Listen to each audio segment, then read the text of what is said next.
Hello, everybody. Welcome to the. Oh God, I'm not used to streaming. Hang on. Music. Ah. Hello, everybody. Welcome to the stream. It is early morning, and you know what that means. I haven't slept, so hope you guys had a wonderful night's sleep.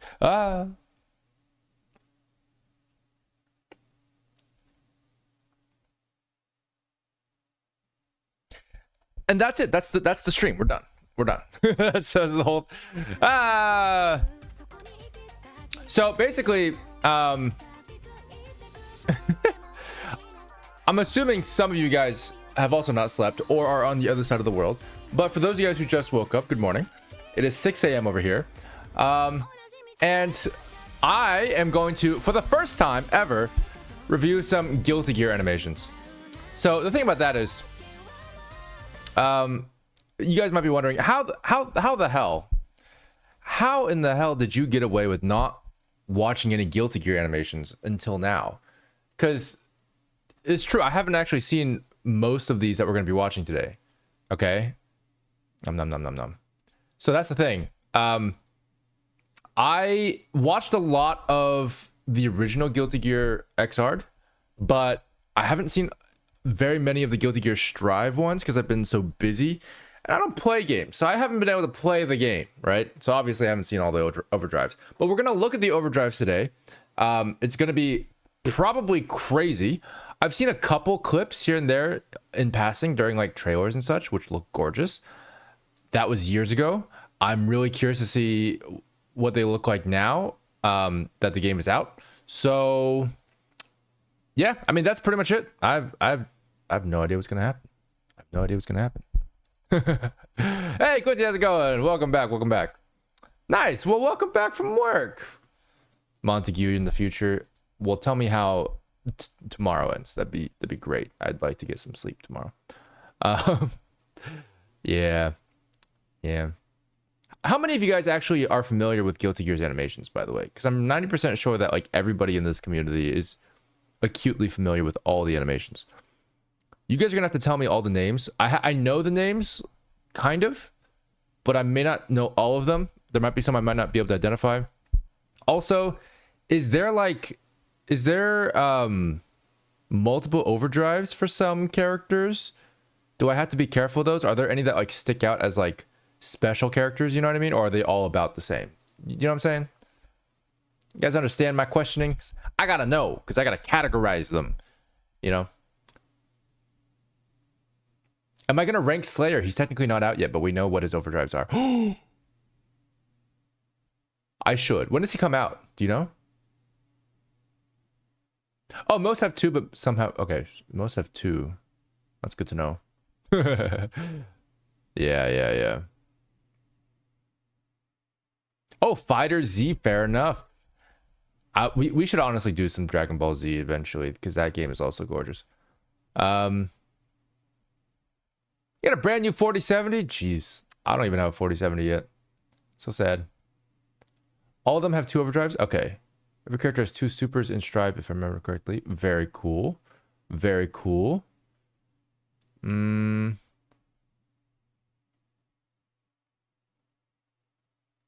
Sparking Zero? Who's Sparking Zero? Is that for Guilty Gear or for... Oh, he came out an hour ago? Wait, Orion... Oh, Dragon Ball, gotcha. Yeah, so Orion actually just went to go check out... went to go check out the release date. I guess we found out. Slayer's out as of an hour ago. I don't actually know if that's going to be in the video that I'm watching. I assume not. So we're gonna look that up separately at the end. Cool. Are you guys ready? I'm gonna start watching it. We're gonna get into it. Let's see what happens. Okay. So I'm assuming we're gonna start with Soul Bad Guy. The main dude, the dude of the dude, right? Let's see. Do I have Slayer on here? Is Slayer not on here? Can I add Slayer real quick? I'm gonna add Slayer real quick. Give me 1 second, guys. Slayer. Dude, he's so extra. Is Slayer not is Slayer a vampire? Is he gonna does he kill people? Hang on, let me real quick save this guy. Choose files. That's from Hi-Fi Rush. Cool. Wow, he's so high quality. Yeah, that should be good. Yeah, we're good. Nice. Is he the first new character in a while? I feel like I didn't even realize they made new characters now. Honestly. Is Judas Priest there too, or Gravedigger? Yeah, should be. Who the hell are those people? Wait, hang on. Everyone on the website is here. So this is the website, right? Everybody on the website is here, from what I can tell. ABA, Elphelt. Yeah, I think we're good. We even have Bedman. Yeah, we're good. We're good. We're good. We're good. We're good? Jacko. Hey, I know Jacko. Everyone knows Jacko. This is Nagoriyuki, Leo, Ramlethal. I know a couple of the characters from the first game, and I'm noticing some of them aren't here. Am I crazy? I'm probably crazy. Okay, cool. We're good to go. We are good to go. Good to go. Good to go.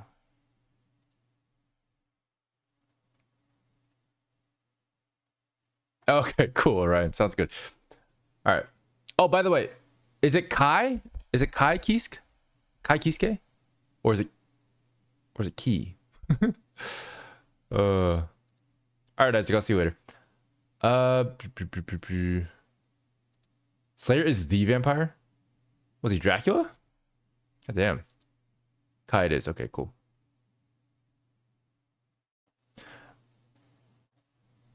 Ky Kiske. Kiske. Ky Kiske. Ky Kiske. Fair enough. All right. You guys ready? Here we go. Let's do this. Okay. Hang on. Go back. Is this good? Yeah, this is good. All right. Okay, so I don't know if I'm ready for this, honestly. I know this is going to be good. I'm going to be really, really annoyed that this is good. That's why I'm not ready for this. Okay, here we go.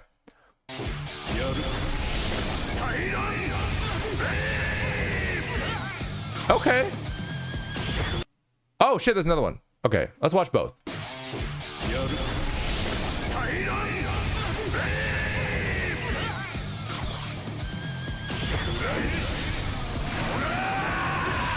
Oh, whoa! Damn. Okay. Honestly, I think my expectations were too high. I loved this. This is great, but also like, I think you're just like shorter than I expected. Like every single one of these frames is gorgeous, but I kind of wish the anticipation was a little stronger, actually.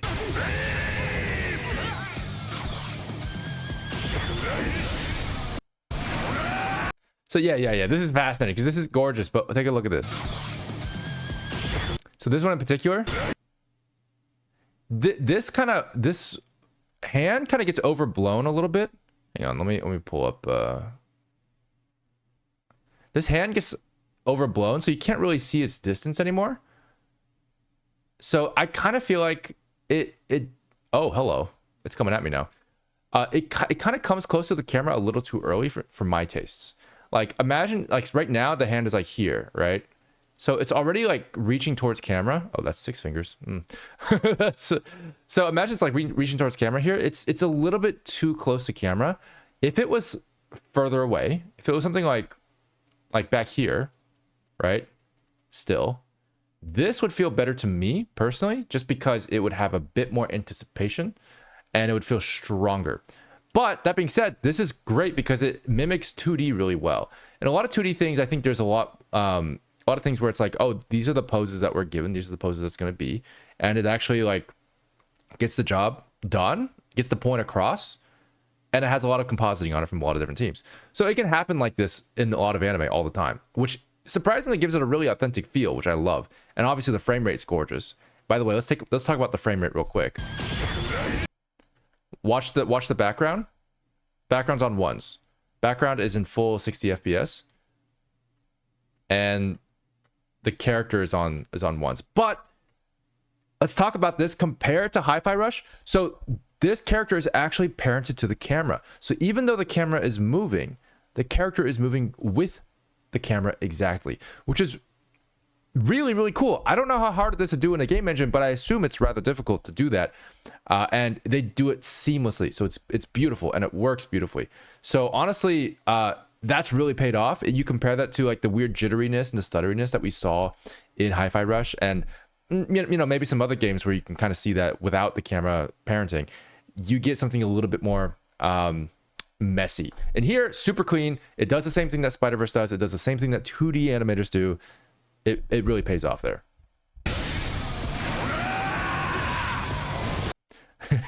I mean, yeah, I just kind of wish we saw the transformation in the actual animation, but we don't.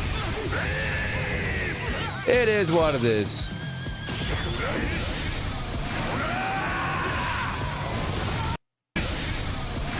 Yeah, I see. That's cool. That's cool. I just wish we saw a bit more of his face. Oh man, if we could have, oh dude, you know what this is getting too in depth here, but I imagine this is hard to do in 3D.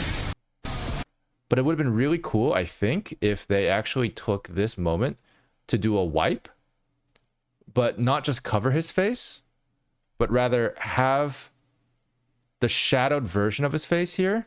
You see that? Have the shadowed version of his face here of like the demon form. So now you have actually like a really cool transition where the clarity doesn't get lost at all, right? And you can actually continue to show this transformation without blocking his face entirely. That would be so cool. Like you just have like the eye here, this here, like, and then you just it'd all be black here, and then it'd just be like a dark kind of like silhouette of like his face. That would be pretty cool. I would love that. I think if they did that, it would have made it more clear for me. And then the transition here would be a lot smoother, because then you just go directly from that silhouette into this face, and that would be great. It's pretty hard to do in 3D though, so that would have to be a 2D effect of some sort, which I'm not sure how comfortable they are doing here. I assume they can do it, but that's not what they opted to do. So you get a bit of a wipe that reduces clarity, and then you get something, you know, like this, where the face actually kind of doesn't even get seen before it just disappears. Oh, Kai's 3 Overdrive. Okay, cool. That's good to know. Fair enough. Quincy, you got questions? I got 2 questions for you. Have you seen Kaiju number 8? And 2, will there be an update to your course on Bloop? That's a great question. I think the update for the course on Bloop is something I do want to do. I haven't had time to do it yet, but it would be really cool if we can get that updated for 4.0, because there's a lot of different changes. And I want to get Abby updated for 4.0. 4.1 is still, I think, a work in progress. So there's some things I'm waiting for before we update to 4.1 as well. But yeah, we'll see. I'll keep you guys updated though. I'll talk to Bloop about it. Number 1, have I seen Kaiju number 8? I've seen a few episodes. It's actually pretty good. I haven't actually finished it or caught up yet. Oh no, that's not true. I did catch up. I forgot there's only like 5 episodes. I am caught up. Would you look at that? I think I might not have seen like the most recent one. Yeah. The hand rig you posted on Twitter is incredible. Was that done with driver expressions or simple transform constraints? Oh, all driver stuff. Bunch of drivers, bunch of action constraints, pretty much. Yeah. All right. Let's talk about what Soul Badguy is. I don't like that this is labeled with a clarification of what letters mean. I know what letters mean. We all went to school. Okay. So Soul Badguy, honestly, because there's some things that could be better, I might have had too high expectations, but I think he's like a B. Like he's good. He's gorgeous. He's a B. Honestly, yeah. B for bad guy. B for bad guy. No, I think I think he's all right. He's mid.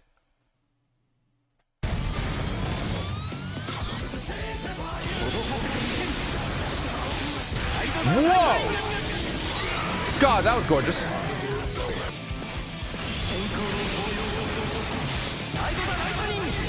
Is that the same one?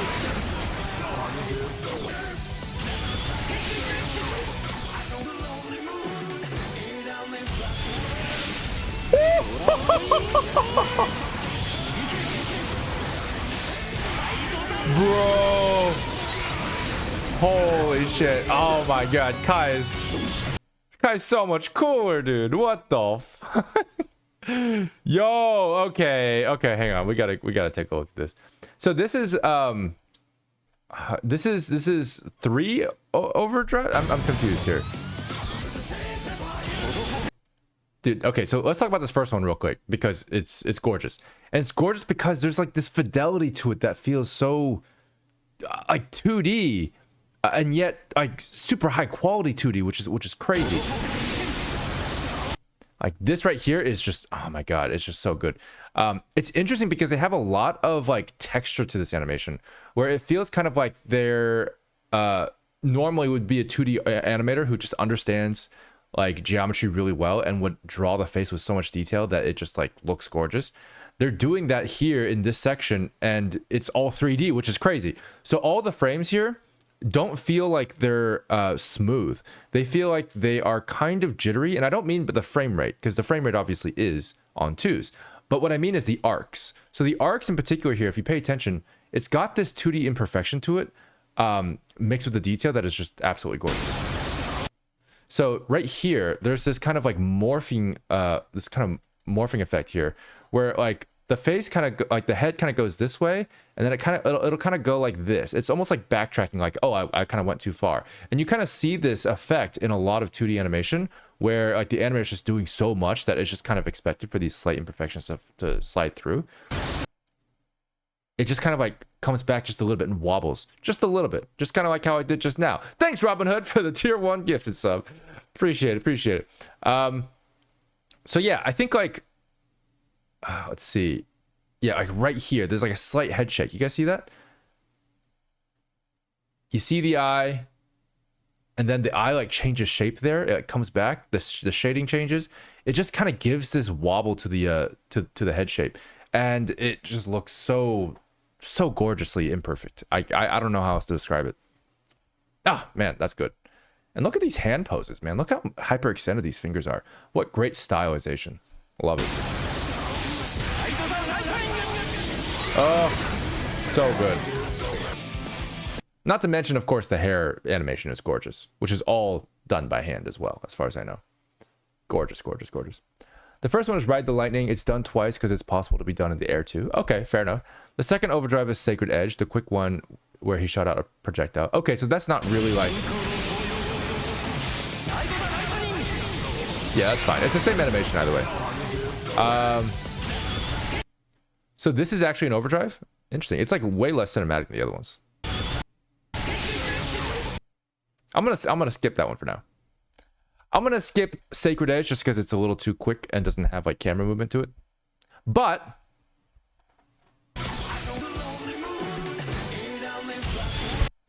this one, dude. Oh my god. Take a look at this.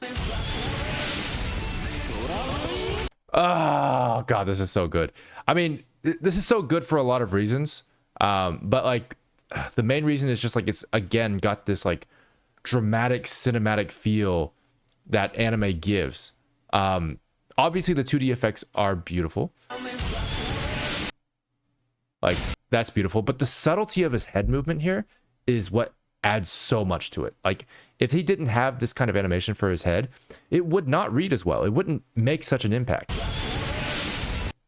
So look at how his head moves, right? So he's actually like got just such a subtle reaction to like the pain and the effects and everything. He's got like the squint, he's got the slight head downwards, slight head upwards, all these things where he's just micro moving his way through this ultimate, and that makes all the difference. It makes all the difference. And the reason again is because it mimics this Sakuga style animation. Sakuga being of course 2D hand-drawn animation that's like very high quality, and they are doing these micro movements because in 2D doing micro movements is extremely expensive. Like it's very, very expensive. So it's a very telltale sign of like a high budget shot essentially. And because it's in 3D, they're able to do it much more easily, and they take advantage of that really well, which I love about this style. It's very similar to what we kind of strive for in our studio, Dillon Goo Studios, to get that high quality kind of 2D look. That's only possible when you have 3D to the scale that we have it in our animation. So this looks gorgeous. I love it. Anyway, Sakuga. You should also check out the winning animations of the characters, which are so much more cinematic than the overdrives. That's fair. I wonder if we should do a separate video for that. That'd be good. That sounds like a great idea. Yeah. Hey, Robin Hood. Baikens? Is Baikens one of the characters? Hang on. I forget. Oh, yeah, Baiken. Baiken is. Oh, I look forward to that. Let's see what happens. Again, I haven't seen, like, most of these people's.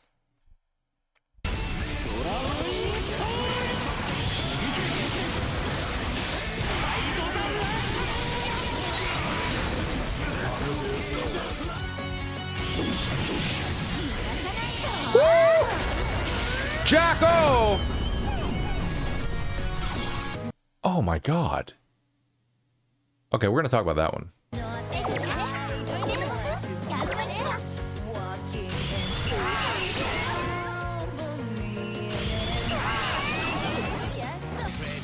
Okay, so that one wasn't that cinematic. Let's go back to the first one. Oh my god. Okay.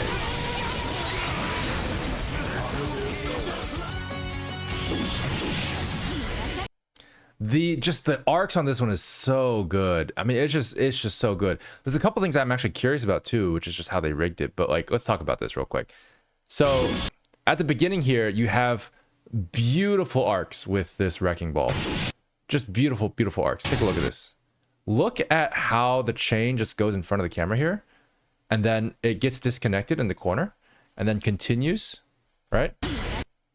There's also extra action lines here for the effects to really drive that home. But this composition is so anime. It's super anime. You have this here. You have like the other one over here. Like the line of action is over here. This right here is just a great pose in general. I love that. Beautiful composition, beautiful arcs, beautiful anticipation here. But what I'm most curious about actually is this face rig. This face rig is gorgeous. I think it's so simple. It's a jack-o'-lantern, but they're able to get so much emotion out of like the shapes of the eyes and stuff and the shape of the mouth. There's like this unevenness here, which is definitely rigged. The transformation of the eye shape is so fluid. I assume they have like a pretty robust rig around the eye shape, but they also have like really, really good shadows set up for the inside of the eyes and stuff, which I assume is like 3D and permanent shadows. But man, it is such a great combination of things. Take a look at this. She also blinks. She changes shape entirely. That's a great shape. And then look at this. Oh man, what a great acting choice. Oh, it's so good. And the camera work. Jacko's great. Oh, I forgot to give Ky a ranking. Ky, I think honestly is probably an S. I think he is just such a solid like high fidelity animation example where you can really take advantage of 3D in this kind of 2D style because it is so high quality feeling, despite the fact that it's not hand drawn, which is crazy. So yeah, it looks like it's just a really high quality hand drawn animation, which is insane. It's absolutely insane. Now, Jacko, on the other hand, let's talk about her real quick. I think she's really, really good. I don't think she's an S. I think she's like got some solid arcs, some really strong anticipation, which I love. It's gorgeous. The camera work is gorgeous. Her face rig is gorgeous. But I wouldn't say that she's like beyond expectations of like what you can possibly do with this style. I would put her at an A. I think she's solid. She's good. Yeah, they do have hundreds of tweak bones. That's so true. I think every single vertex is basically basically rigged up. I swear to God. All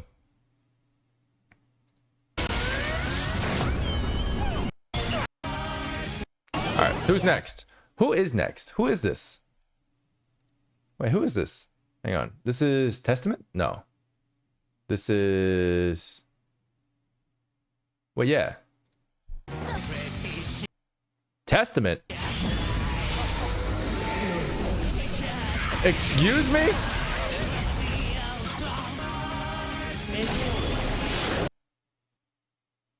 What?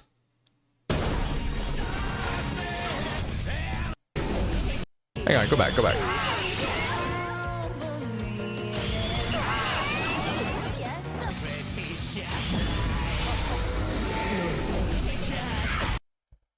Okay, interesting. Man, this is great.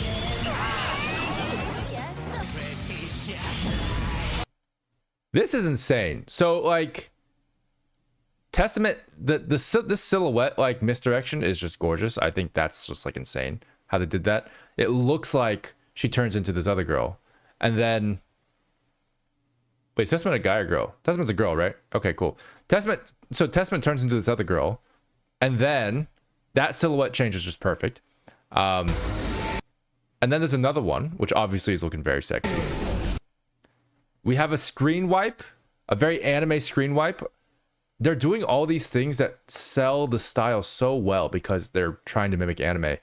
Like this screen wipe right here is such an anime thing to do. And it works really, really well. But the anticipation doesn't land as well as I hope, honestly. I think it's like... Man, I think it's something that, like...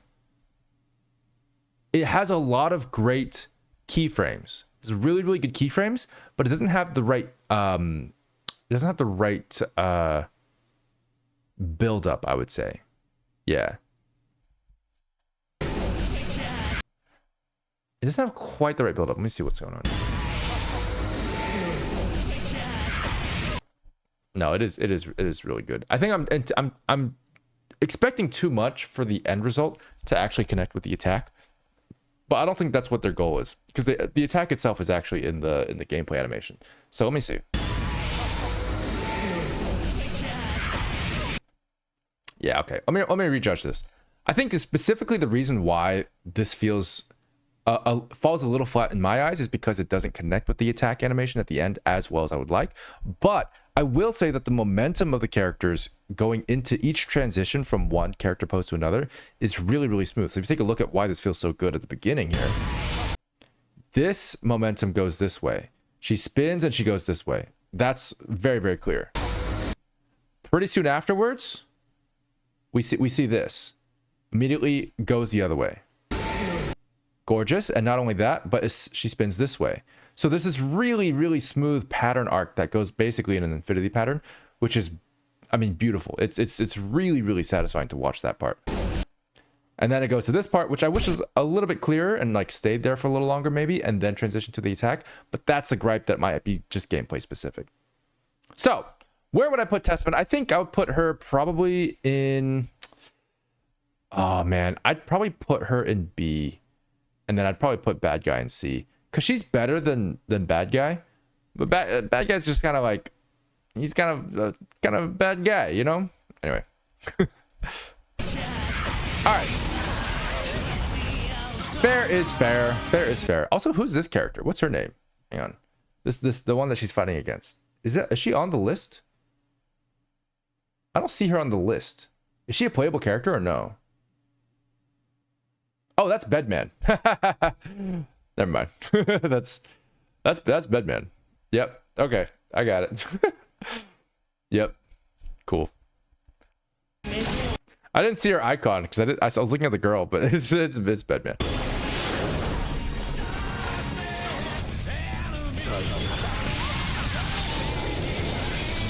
Yo! Woo! Oh, that's what I'm talking about, dude. Dude. Oh my god. Yes. Yes. Yes. Okay. This is Chipp, right? We talking to Chipp here? Chipp, yes. Thank you for being here. I'm glad you showed up. Take a look at this. Hang on. I'm just gonna go back and review this.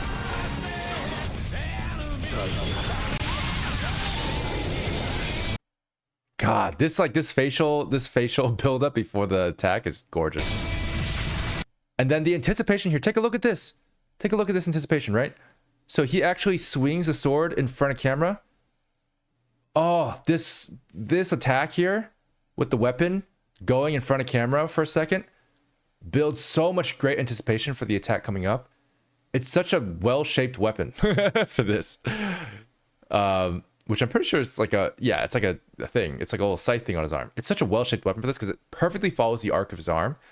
And I'm pretty sure they also, I'm like 90% sure they tweaked the shape of this thing for each frame to exaggerate to exaggerate the shape and silhouette of the weapon. I'm 90% sure they did that because it looks beautiful, especially when you look between these two poses. Yeah, it paid off for sure. And then look at the anticipation here. Dude, this is so good. Great pose. They're kind of stretching his arm here. That's like way longer than I expected it to be. And then right here, right in front of camera, this forced perspective with the hand. Yes, gorgeous. Anticipates a closer face, and it happens. Look at that. Look at that. What happens with a close face? Well, of course, a strong attack. And this is such good anticipation combined with all the elements Guilty Gear already does right. Chipp is top tier, dude. Top tier, honestly. Chipp is great. S tier? S tier.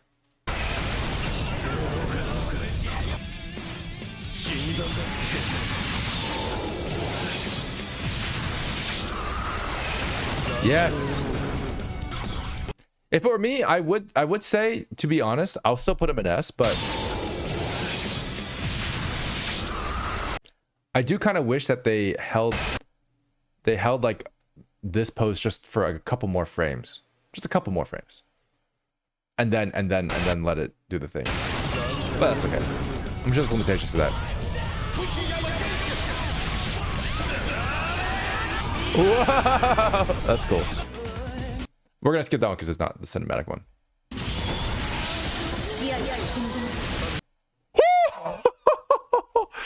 Dude, what?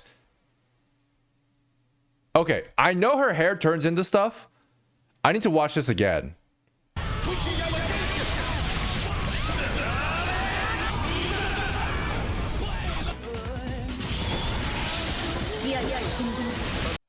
Oh, God. Okay. Hang on. So how do they do this hair transformation? It looks so good. So we'll talk about the hair transformation in a second, which the hair transformation itself is already gorgeous. And we'll take a look at how they did that. But let's just take a look at the arcs here, because the arcs here are gorgeous. Look at how the wings change their shape here as she moves. The spin here, perfectly accentuated with these arcs that really exaggerate her momentum. Oh God, just gorgeous. And then that builds up all the way up to here, right? Where we see a great face shape, but they don't neglect the fact that they still want this kind of like halo around her body, which they're building up in the previous few frames. And they keep that around, even though it's forced. It's forced to be stuck in frame. And that's on purpose. And it looks so good. And then it wraps her in. And then what do we do? Oh my God, that's so good. So we do a screen wipe. So right here, they force the wings into the screen, coil it up as much as physically possible, which is such great anticipation here. And then it goes upwards across the screen in these perfect diagonal lines here. These lines of actions here are super, super strong. And as they're moving across the screen, even stronger. So that's beautiful. And then it all wraps up into, if you notice, the same diagonal lines, but as an end result. So you see these lines that went up here, now they're going up here. These lines that were up here earlier, now they're going up here. Look at that. So as I go backwards, as I go forwards, you'll notice that the lines are just consistent. The line of action is just consistent. Keeps going out, keeps going out, keeps going out. It's just such great payoff for such a gorgeous animation. I love it. And it looks like, based on what I saw, the hair transformation is actually pretty simple. I think it's just a model swap. So she does this and covers it, and then yeah, it just appears. But they animate this hair really well. So the reason why it looks so smooth is because this wing just appears, but this looks like it transforms into the wing. It's like a very subtle, tricky trick where they take the silhouette of this guy and blend it into like the silhouette of the wing in the previous frame.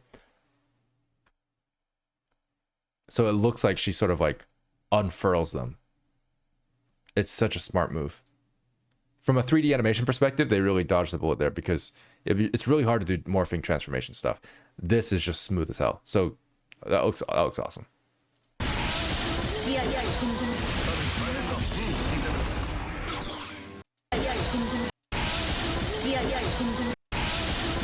Yeah, and honestly, just from a modeling perspective, if we can just appreciate for a second that the eyes on this character are gorgeous. Look how many eyelashes she has. Like, that's something that takes so much time and effort to do in 2D. And actually, if I'm not mistaken, her eyelashes seem to be animated per frame. And I don't mean just like blinking and stuff. Like the number of like the shape of her eyelashes is different per frame. Look at this.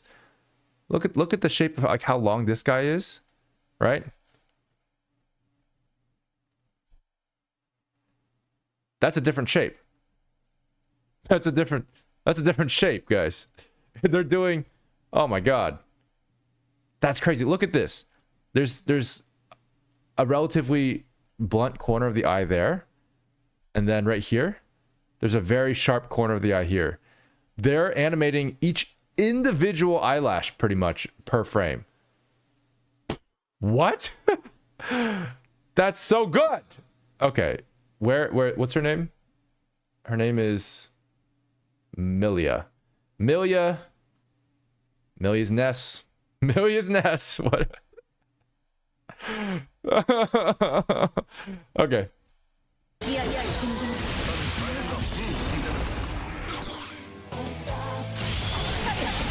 That's so cool, dude.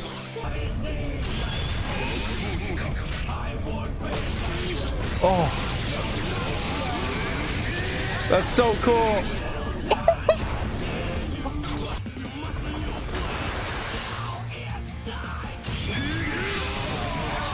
Wow, dude. Oh my god, we gotta talk about what's his name. Nagoriyuki. There we go. So this guy, man, he's so good, but he's so unique. Actually, so far he's the most unique one, and I'm going to talk about why. So in his cinematic, you don't actually see the character's face, which is unique. Also, you see a skull, which is really cool. I wonder how they did that texture. Is that like a... Man, that's like a real-time effect, I bet. That's so cool. You see a skull in the reflection? Gorgeous. What a great creative choice. But also, they don't show the face at all. They show just the hand. And what they have that on the hand is actually this really, really great snappiness at the end that emphasizes so much power yet to come, which is gorgeous. That right there, what a powerful stance. What a really, really strong grip on this weapon that we're going to see kick some ass in a bit. So I love this. I love it. That feels fantastic. Really, really great form too on this strike. I just want to say this strike is great kendo form, like really, really good kendo form. Let's talk about why real quick. The pivot of the grip here is like exactly what you want.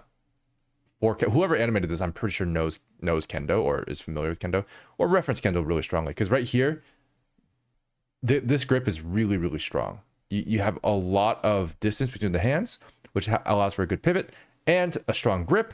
And then right here, the arc here is just like, you can see the arms actually stay relatively stable while most of the swing comes from the hips, which is what you want in kendo. Absolutely gorgeous. Honestly, I would say all of these feel great. This is fantastic because you compare this to like the Punishing Gray Raven one for Alpha that we talked about a couple weeks ago.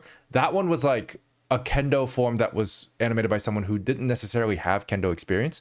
This one is a true like katana wielding, convincing katana wielding animation. It's beautiful. And then let's talk about this. This is cool. This is the first time that they've done something like this where they just sort of like replace the whole screen with like a texture, and then they do this thing and they freeze everybody and they give like a slight filter of parchment paper on top of all the characters. Is that not the coolest thing in the world? They're still 3D models. It doesn't look like it though. God, it's so good. Man, he fits really, really well with the art style because they put a filter on him. And that's just something that like they just, you know, go the extra mile for, and it's beautiful.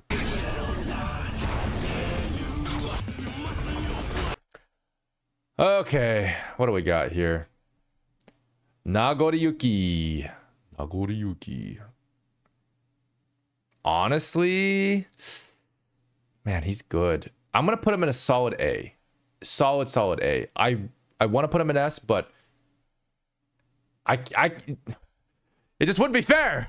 Okay, he's too good. They're all too good. Okay, let's move on. Oh, he's another vampire. Oh, sick. Oh, that's sick. That makes sense.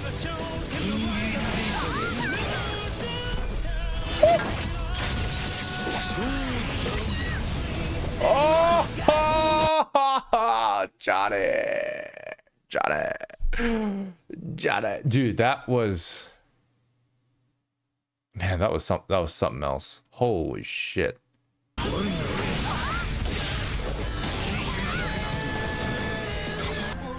Dude, I'm playing Johnny. I don't care what the hell happens. This guy is fucking insane. What? Johnny, where are you?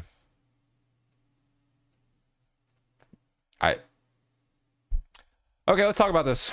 Fucking Jesus.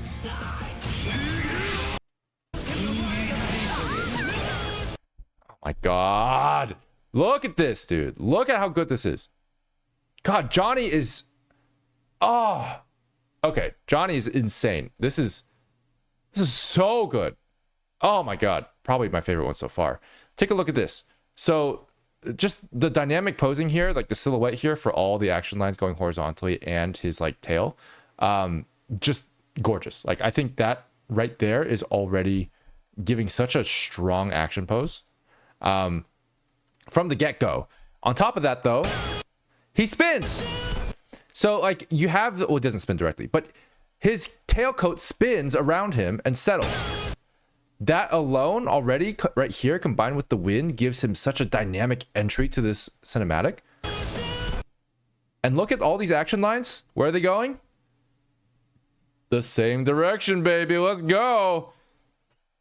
Look at that.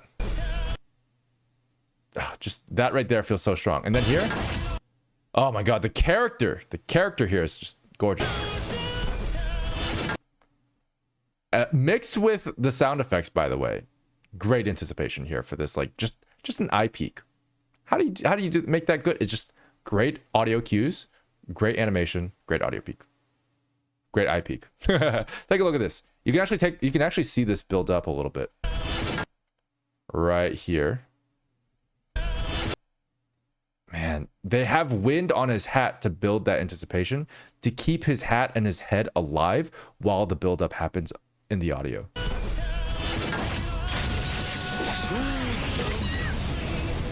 It's just so good, dude. It's just so good.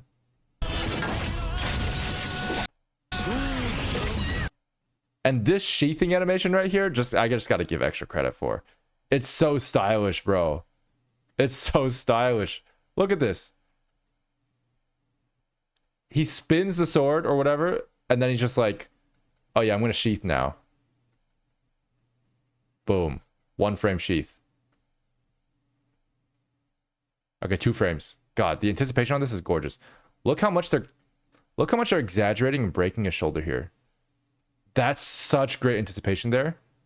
Oh my God, his shoulder is being pulled into the other room just for the sheathing animation. And then as soon as he sheaths, his shoulder's back to normal.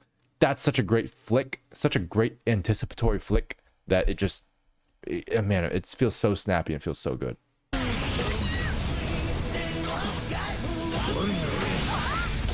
God. Anyway.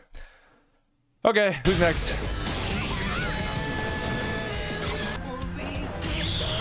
May.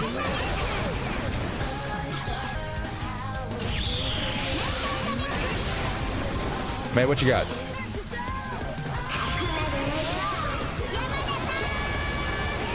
Oh, that's so cute. Oh, that's so cute. Oh my god. Hey, Toby. Hey, thanks for the sub, dude. Thank you. You're just in time for May. Yo.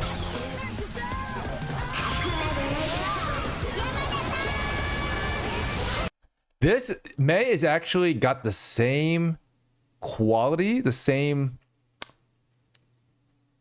May has the same qualities as Kai. I'd say Kai here actually has like a very similar feel to May because they both have this Sakuga high quality micro movement facial animation style. Right here, such a great focus on the face, so much movement in the eyes and in the hair that it just feels like highly animated, and it's just gorgeous. So I think for that alone,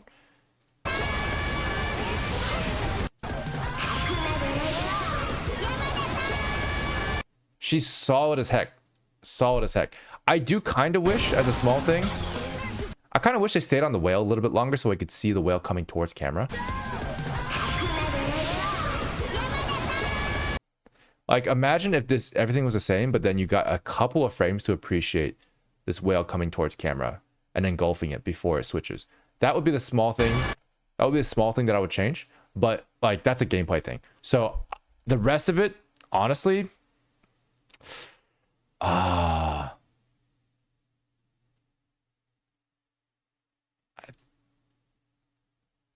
she's an S. The hair animation is just gorgeous. The face animation is gorgeous. No,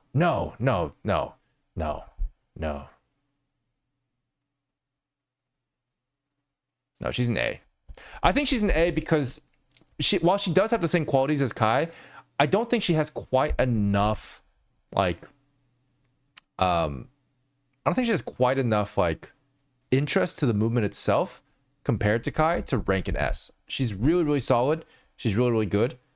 But she's about the same quality in my mind as like Jacko, which is solid as heck, but nothing particularly interesting happens with the arcs and stuff. Or no, nothing particularly interesting happens with the animation. The arcs are gorgeous in both of them, but yeah.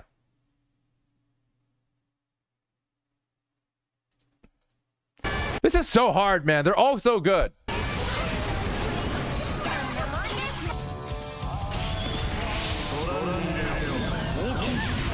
What?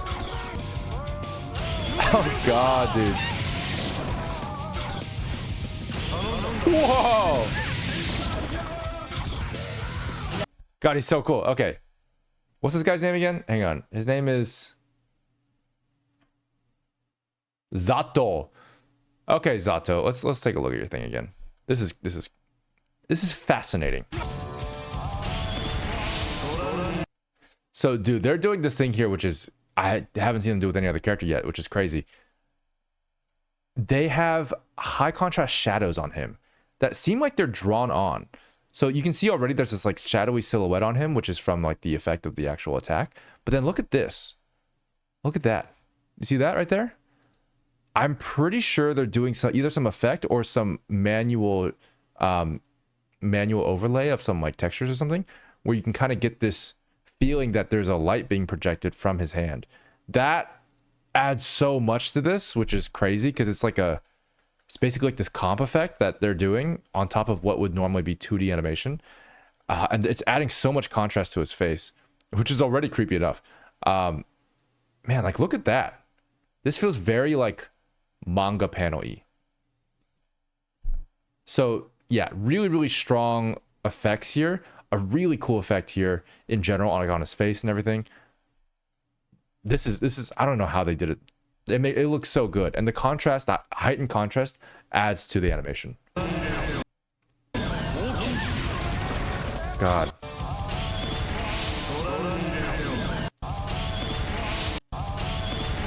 Talking about the arcs here are really good. So you can see the line of action. We talked about this before. Where's the line of action? Directly going bottom left-hand corner. Solid as heck. Where's this going? Bottom left-hand corner. Where is it? Right in front of camera. Got that high focal length, forced perspective. Really good anticipation on the shoulder. Is this not just like perfect? Like, I don't know what else to say about this animation. It's already so good. Okay. Also, look at how his hair flips upwards here. This builds anticipation by just having his hair fly up from the source of the light. This right here is another form of building anticipation. How creative is that, guys? It's great. It's wonderful. Building anticipation through wind. Another thing that Johnny did really well. Zato! You're an S. You're fuck. Oh, God. Okay. Stupid. You're an S.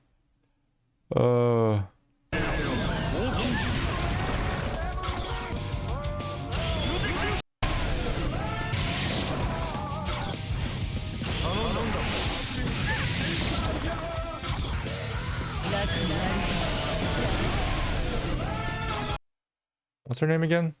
Hang on. I-No? Or I-No? Is it I-No or I-No? I-No? I-No? I-No. I-No? Okay.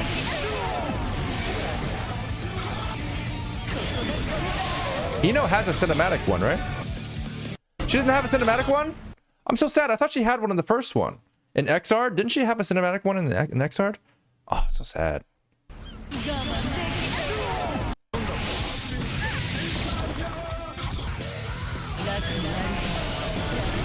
Wait, I don't see it. Why don't I see I-No's cinematic one?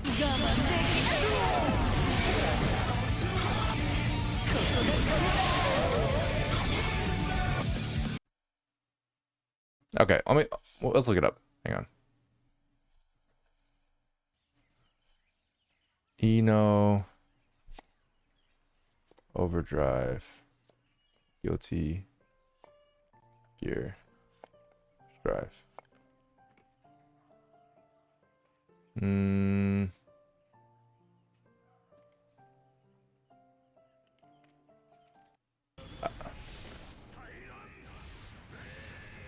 I don't actually see it. Hang on.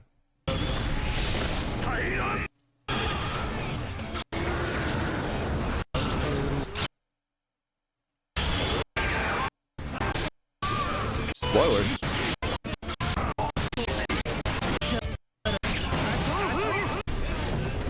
Holy shit, what the fuck? Ho. Okay. Ho. Okay. Okay. Whatever I just saw blew me the fuck away. We're gonna watch this.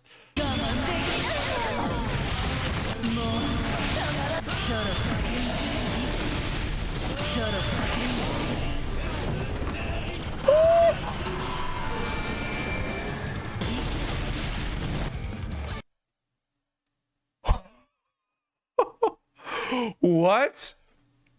That's what it is? Oh my god.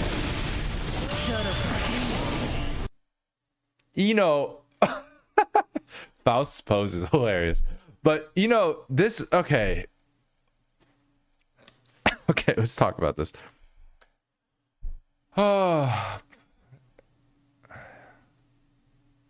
We're just doing that now? All right. Look at this. Forced perspective, absolutely gorgeous focal length here. Love it, just from the get-go. And then, this is just some sort of magic. Like, their momentum in this, oh my god, it's so satisfying. Okay, so let's talk about why.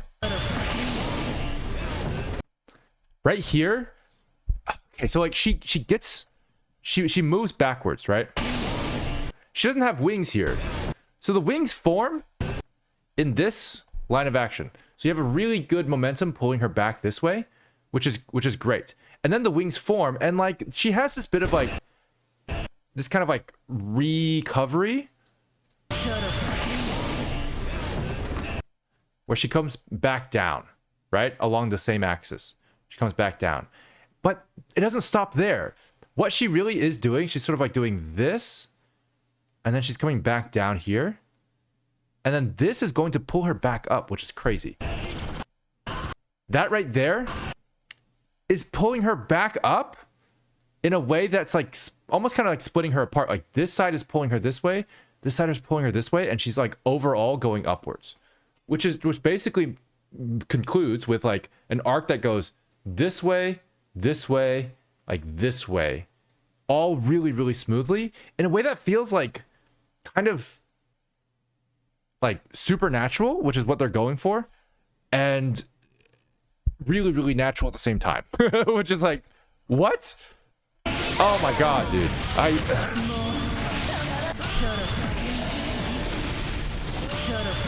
And we're not even talking about the effects, okay? The effects are obviously gorgeous. Hand animated effects.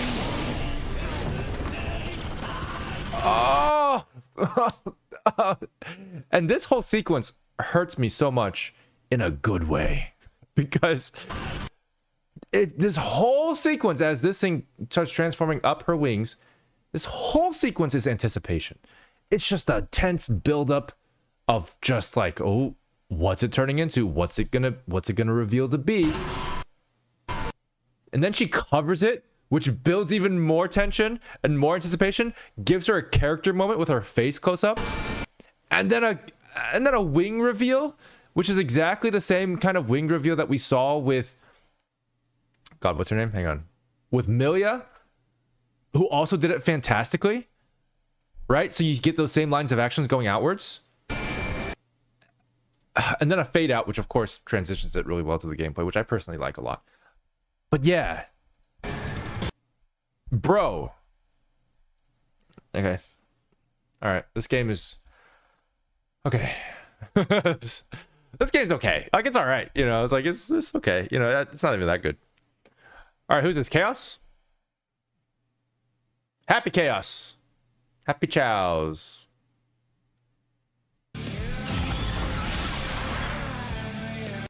Why is he so ripped and hot?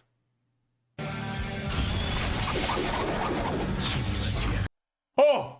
Oh! Ah! That face, bro! Oh! Fuck! Why do I like that face? Why do I like that face so much, dude? Oh my god. Okay, I gotta take a look at that again.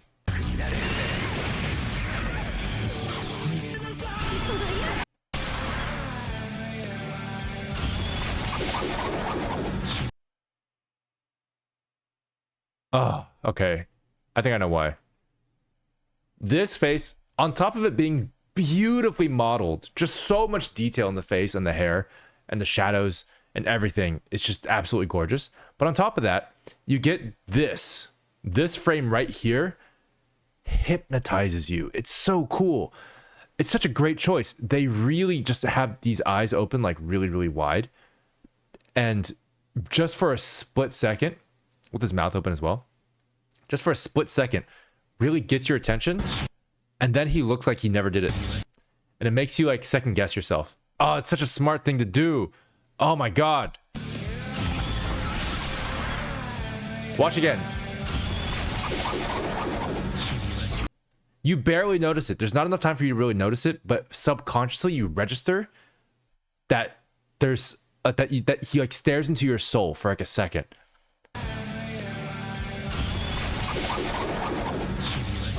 On top of the fact that it's a face reveal, which is just like crazy. It's just so good, man. Oh god.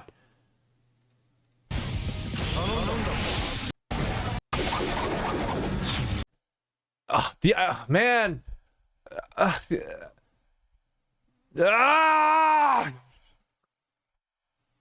The composition is so good too, guys. I mean, look at the framing on this guy. Like, what am I supposed to say? He's so good. So good, dude. Oh, man. And the character design too is just like, such cool glasses. God damn.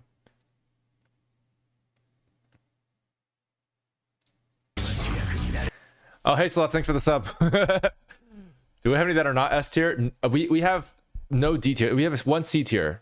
That's about it. That's about it, bro. Okay, who's next? Oh, Bedman. All right.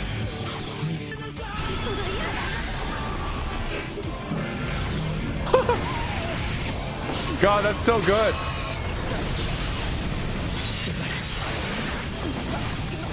Oh shit. God, that's so cool. Wait, hang on. Isn't Bedman like a guy in a bed? Where's the guy? There was a guy in the bed like in the first game, wasn't there? Am I crazy? Did I miss like a story beat? Where's the guy in the bed? The bed's empty.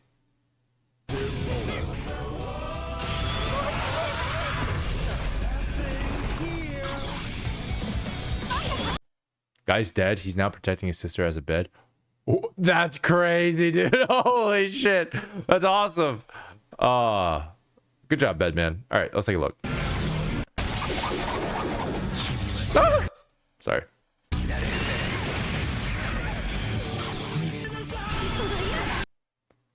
God. Oh, so good. So this animation in and of itself is just it's creative. Like, so she's sort of like begging him to stop. What a great emotional moment here. The eyes just staring at her. Like, the framing here is gorgeous. And then you see just a split second of panic on her face. And it's just a split second. So it's like this, it's kind of this interesting, like, oh, like I'm kind of concealing the fact that I'm kind of afraid of you. What a great character moment there. And then this guy, I mean, just the arcs on this model and the rig is just amazing. And so they get to play around with it a lot. And what they do here is they have that arc play perfectly into this effect, this attack here. So they have the head. This arc right here plays perfectly into the attack because it looks like his head is sort of being pushed back. His neck is being pushed back by the beam. And then that actually gives the perfect build-up and anticipation arc to the shift over to this side. And it's such a great character moment too, because it just shows that he's like kind of losing control. And you kind of see this in a couple of like dragon animations. Like there's a lot of dragon animations that might do something similar where they kind of like blow like fire into the air. But this is done in a very tasteful way. It's so good. I mean, they're using the same kind of like silhouettes and conveying something really, really powerful. Man. So good. So good. Let's take a look at just a slight bit of sadness in her face here too. Right here for just a second. Take a look at this. So she's panicking, and then she's sort of like, oh, I'm panicking, and now I'm kind of like resigning myself. I'm resigning myself to the situation. This is what my brother is now. God, isn't that good? What a great frame. This is only one frame. This right here is only one frame at the end of the cinematic, and it just registers so well as a character beat. Like, it just registers so well as a character beat. It just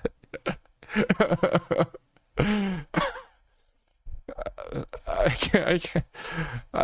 Okay.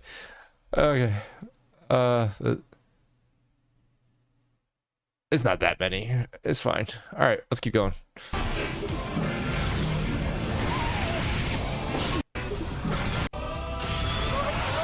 All right, who's next?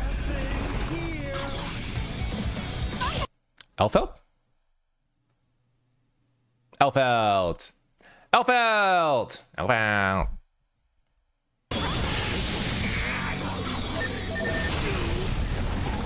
She's got a gun, bro. Holy shit!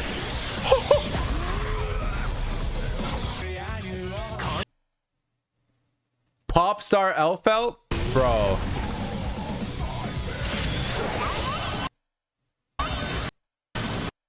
Pop star Elphelt? Oh my god, dude.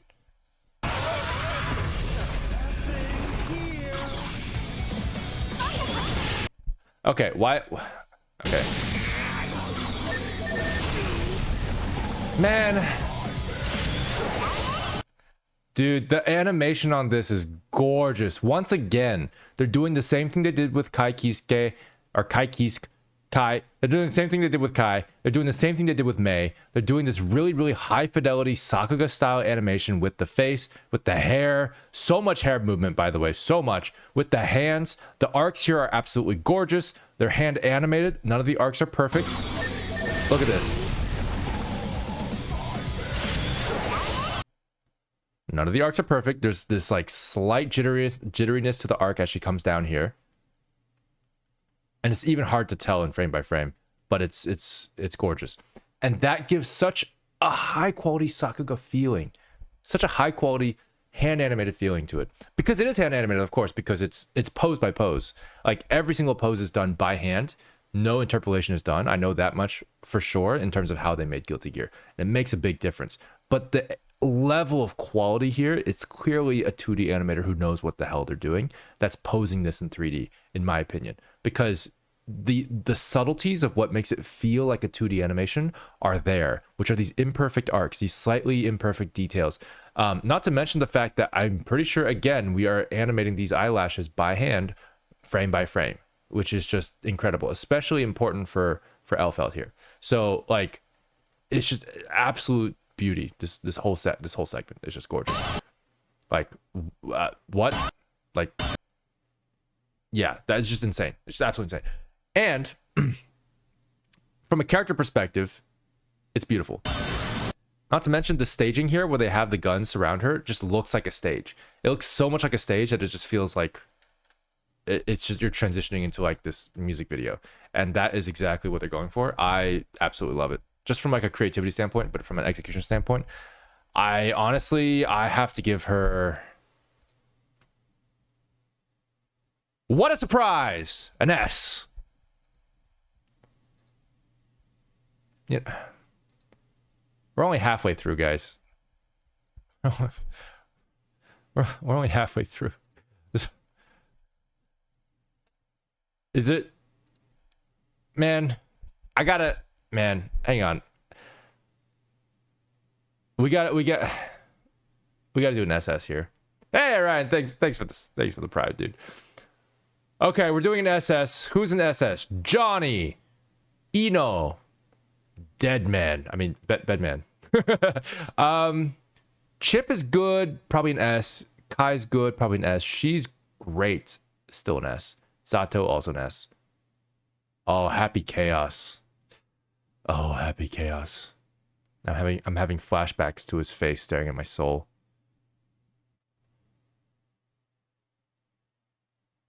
Yeah, he's an S. Oh, God. It's so hard. Oh. Okay.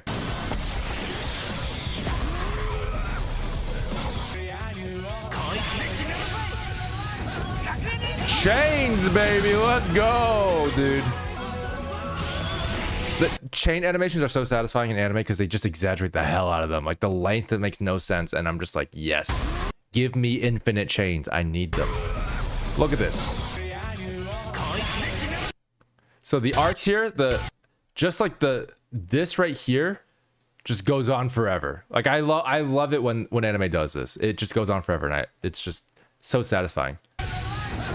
So they do that a lot in anime. I think here, like, because it's a 3D model, I imagine they either looped it manually or they just have it going. And it already is really long because it is pretty long. But like, it just feels like it goes on forever and ever, and the thing in the back like doesn't move at all. I mean, it moves a little bit, but like, God.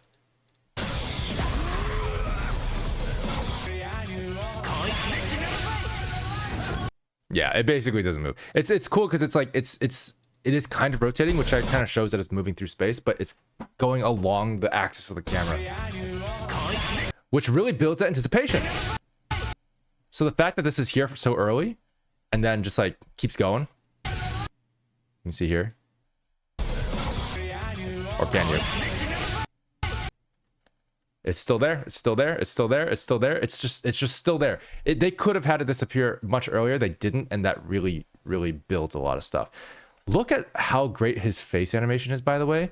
Notice how it's completely asymmetrical. They're not pulling any punches here. Like they're just going like, yeah, we're gonna show a close up of the face. We're gonna give this amazingly detailed animation where we just like draw, quote unquote, the eyes and like the nose and the mouth in a way that is like slightly different every single frame, giving that imperfect 2D look.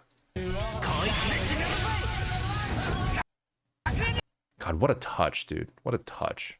Axl. Axl's crazy, dude.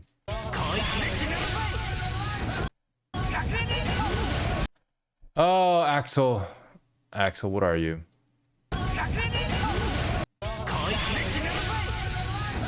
Oh, the anticipation of the chains alone, I would put him in an A, but the chains give me feelings. And so he goes into an S. He's an S.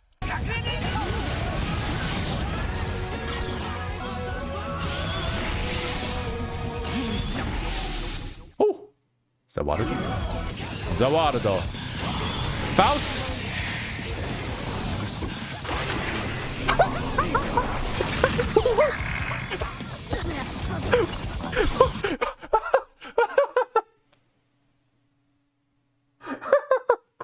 Oh, dude, oh my god. I knew I was in for something with Faust because he's just like, the most unique character. He's so funny. But like, holy shit, that was hilarious.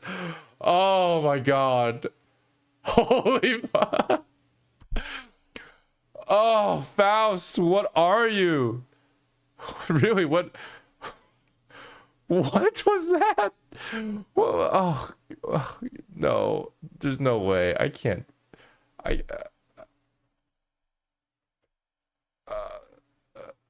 What? That is that possible, dude? Dude, let's watch this again. Man, I don't even know. Holy shit.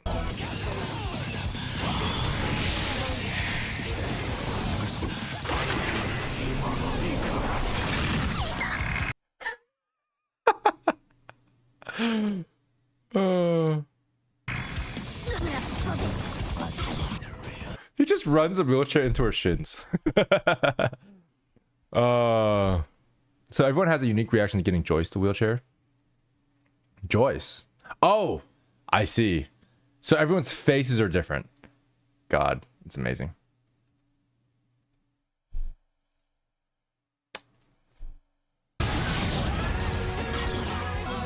Let's talk about why Faust. Let's legitimately talk about why Faust is so good. Dio. Where are we? Okay. Let's go through this, guys. Just his poses, first of all, are just like hilarious. Like the fact that he's like always bent over is just like gives such a creepy silhouette. It's wonderful, right? Like we'll start with that. Like this, such a great combination of like creepy and like adorable. Okay, so that's good. This right here, super comedic, super snappy poses. They even have action lines or smear frames here. So like right here, look how strong this pose is. Look at this. Look how strong that pose is. You see the line of action is being drawn with his arm. It's being drawn with his arm. So that is so good. That is so crazy. Like just that alone makes this pose feel super clear, super strong. And they didn't do anything special. They just drew the line of action with his arm. They're emphasizing it with this arm pose. Beautiful decision there. You move on, you go forward. You get to the more emphasis with the smear frame. More emphasis with the shape of the body. The pose is still the same. And then he yanks. He just yanks his chair, leading with his back, which I know he has like a hunchback, so that makes sense. But they're emphasizing that really well here. And that leading with his back really makes this feel comedic because it makes this feel like super heavy, right? So that's kind of cool. And then the way this wheelchair rattles, I'm pretty sure there's some squash and stretch to it as well. Let's take a look. Yeah. Just a little bit. It's super subtle. Nah, maybe not. It's just perspective. Hang on. Let me take a look.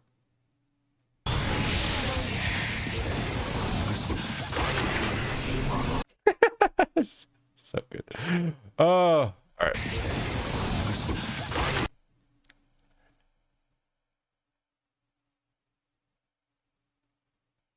No, they don't have any squash and stretch on this. In fact, I think the fact that they don't have squash and stretch on this wheelchair is a testament to how mechanical the wheelchair feels, which is why it rattles so much. It just feels like it's not like squishy, which is great.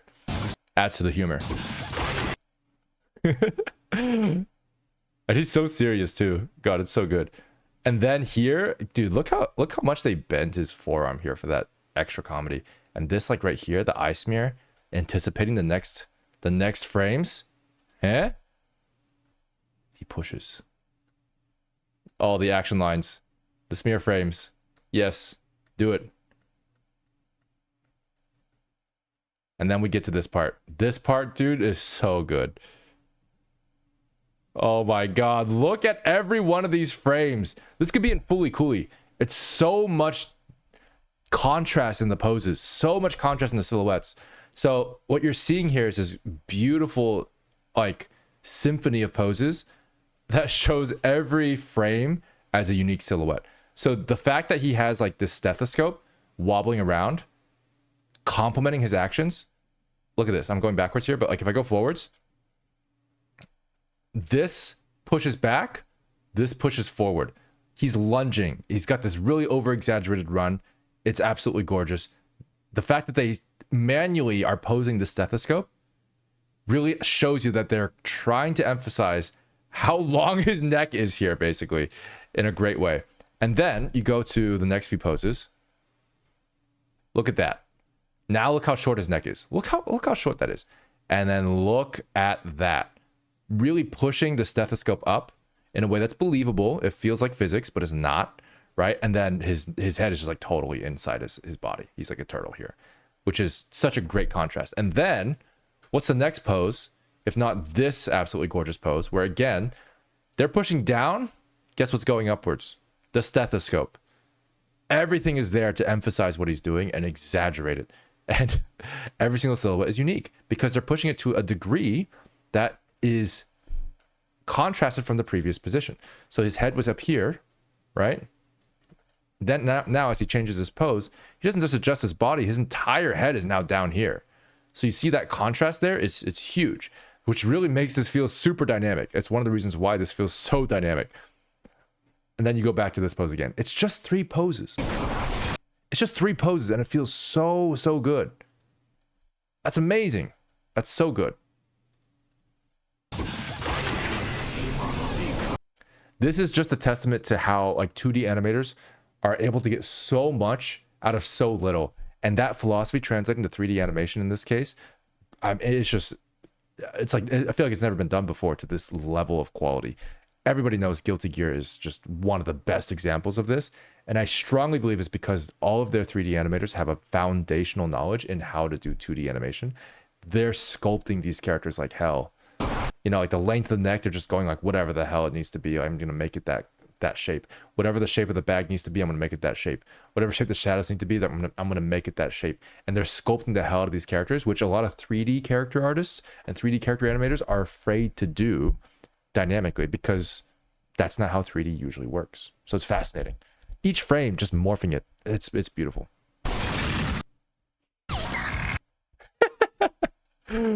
I want to know how they did this because this is hilarious and it's gorgeous. I'm just like, man, the perfect morph from this like high fidelity model into this hilarious face.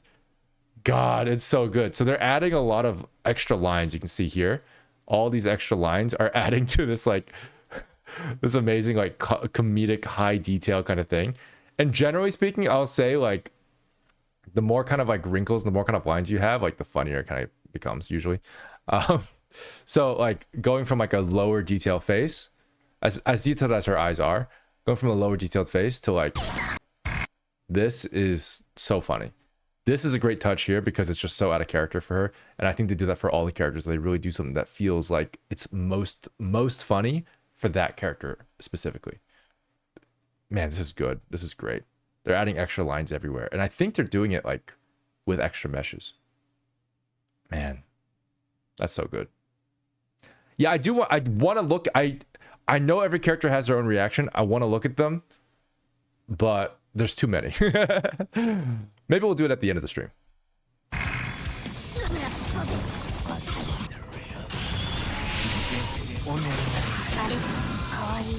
Faust.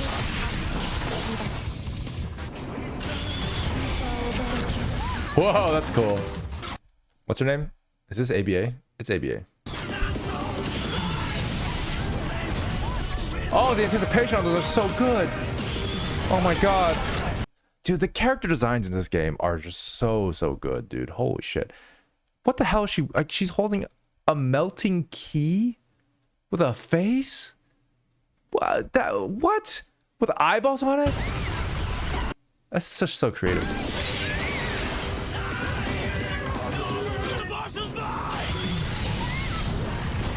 Oh. Dude, the way she moves is so good.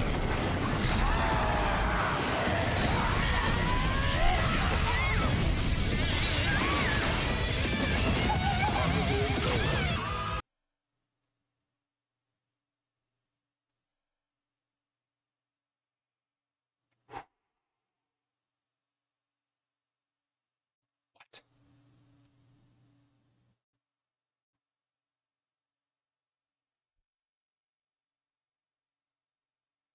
Hang on. What?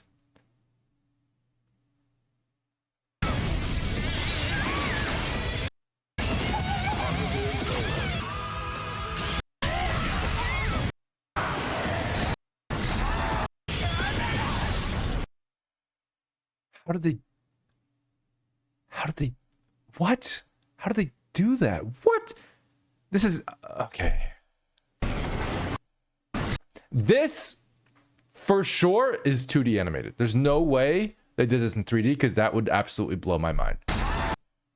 This morphing here is like one of the hardest things to do in 3D. Wait, I see polygons. What? Are you fucking, what? I see, fuck, that's a polygon, bro.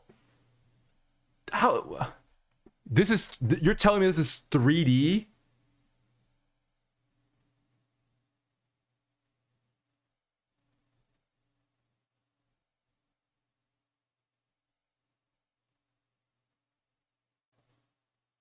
What? How do they do the highlights? Oh my god. I think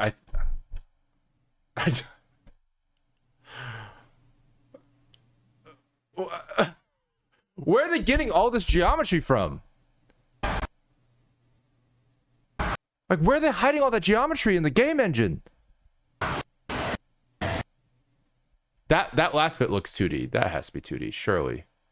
Surely. I don't know anymore. I don't know.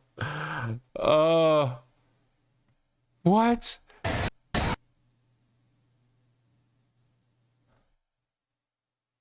Also, it's an axe? That's just so cool, dude. Bro.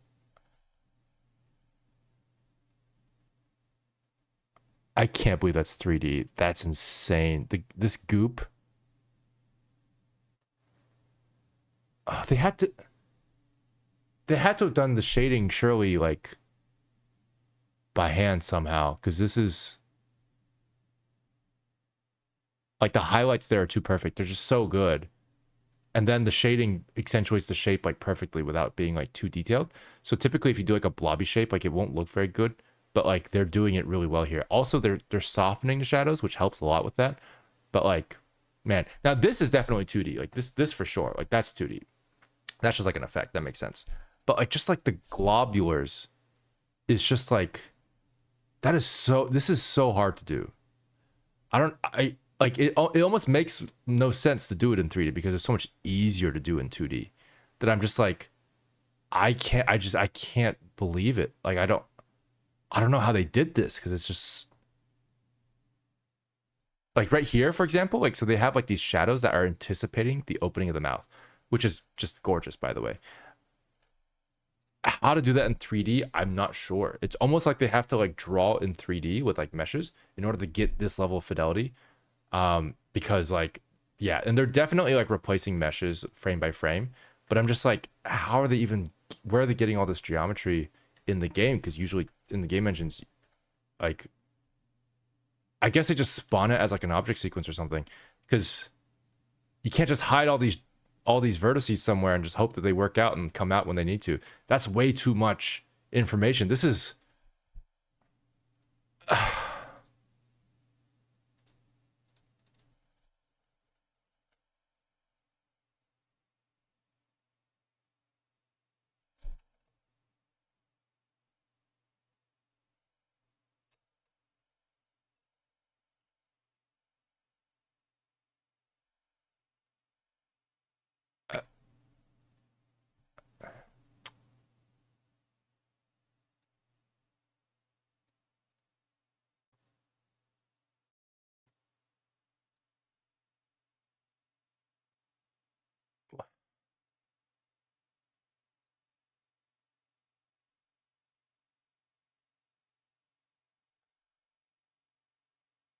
I I don't get it. I don't...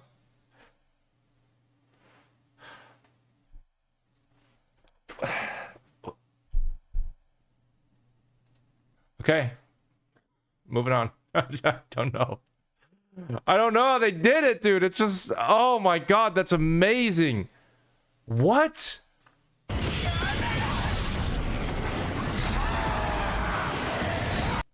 Oh my god, dude. I don't know how they did. I don't know how they did that, dude. I don't know how they did that. Okay. Other than that, though, just the fact that you also have this gorgeous facial animation, and like, just look at these arcs. At this point, like, does that even matter? God, that's so good. What the fuck? But look, hey guys, look at these cool arcs. Wow. So elementary now. God damn. Oh. ABA, what are you? Okay, let's go on. Let's move on.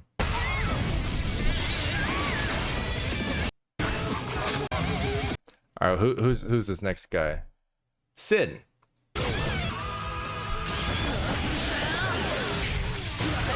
Yes, this guy's normal. Look at this guy. Look at this normal guy who I can understand. This is fantastic, and it's fantastic for a lot of the reasons why. What was his name? Nagoriyuki is so good. So look at that snappy grip, guys. Do a snappy grip. It feels great every time. He's up here. He's up here. Where? He's down there. Where did he go? He's down there. That's a snappy grip. That's a very snappy grip. So snapping into this grip pose gives you such a strong anticipation because the grip is so strong that it just ends up psychologically preparing us for like a powerful attack, which is wonderful. But like, dude, like the arcs on this is crazy. I don't think this pull was straight even once. Nope. Just curved the whole time. That's crazy.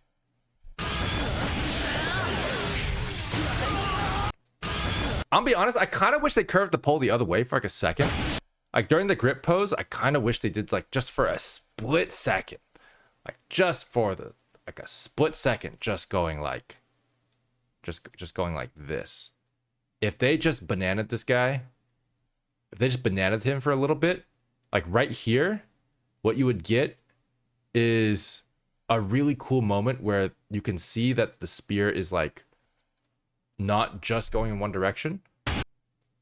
And then as he pulls it up here, it'll feel so much stronger now that the flag is curved as a new shape rather than the exaggeration of an existing one. Because I actually didn't read the change of direction super well because the flag never actually changed. The flagpole never changed shape. So I kind of wish they did that. But he's good. He's pretty good. I put him in... I put him B. he's a B. he's a B. It's not bad. Not bad at all. Oh my god, dude. Oh. Lano desu. Welcome, welcome, welcome. Yeah, good and normal at the first few feels great. I'm happy there's a B. Honestly, I'm so happy we finally have one that's not S. Jesus. Like, I mean, normally I'd be like, oh no, like it's a B, that's so sad. No, this is an achievement, honestly. Like that's a rare find. This is like, he should be proud of himself. Honestly, good job, Sid.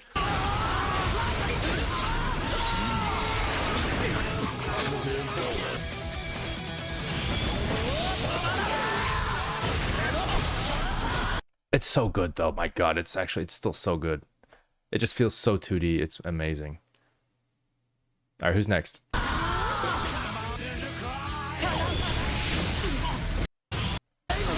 Leo?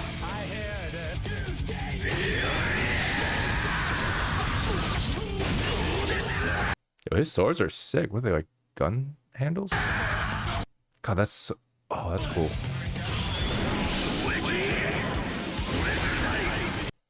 Whoa. Okay. It was good. It's good. Oh man, the arcs on this are absolutely gorgeous. Absolutely gorgeous. Look at this, guys. Look at why this feels so good. Take a look. First of all, the smear frames. The smear frames are absolutely essential here. Completely replaces the sword with the smear frames, by the way. No sword anymore. Sword's gone. Keeps going. You know, you guys know what the lines of action are doing? Overlapping, baby. Overlapping. They went this way in the first sword, went this way in the second sword.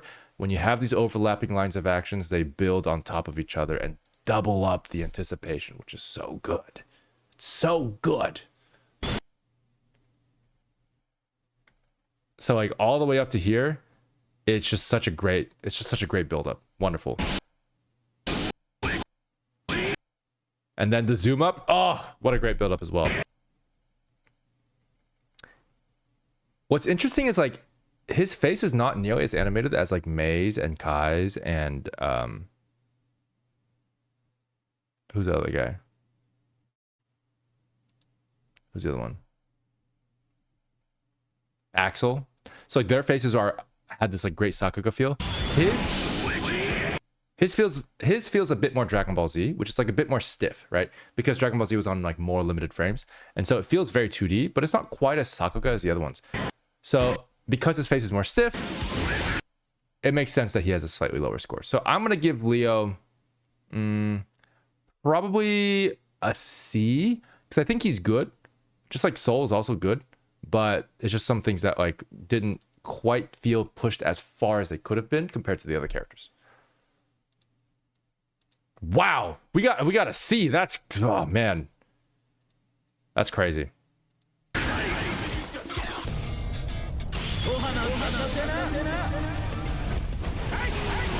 Wow, that's so cool, dude. What the fuck? What? Dude, I wish I could review his combat animation, but that wouldn't be fair. But like, this character design is so cool. I mean, just the fact that he has these connected sleeves and they play so well with all of his poses. Man, I would love to just like work at Guilty Gear and animate these guys, because every single one of their character designs are so unique. Not in just like it's a cool character design, but in a way that like the movement of every character is super unique because of the character design. Like the foundational ideas of how they move is just baked into the uniqueness of the character design itself. It's like they were designed for animation. That's what it feels like. They were designed for just really cool animation, and it wouldn't be practical in any other medium. Like it's really just for games and like cool poses. But damn, like this is so cool. Like this wouldn't work in an anime. Like it'd be so impractical to animate, to be honest. But in a game, this looks great, dude. It's so cool. God.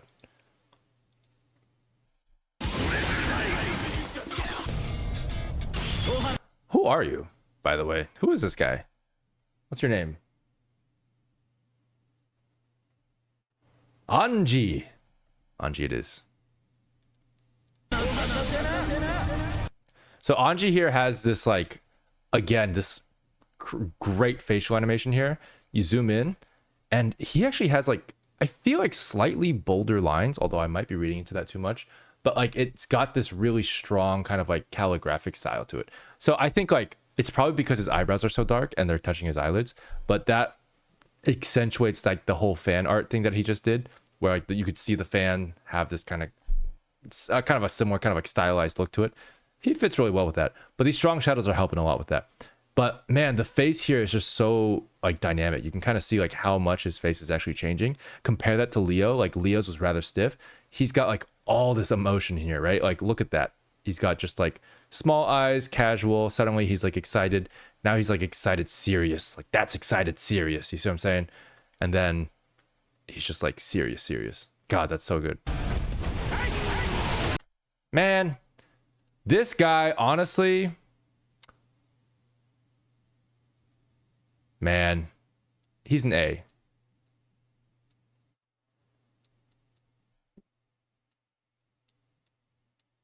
He's an A. He's an A because he's very, very good. And it's got that Sakuga style, but not quite as much of it as like Kai, for example. So he reminds me a lot of Mei. Like really, really solid, really great animation, great facial animation. Not enough visual interest in the rest of it to make it an S creatively. But his combat animation, his character design are top class, dude. I love him. Oh my god, is this Baiken? Baiken? There we go. Added a Z in there for no reason. Baiken, I've heard good things about you. I hope you are good.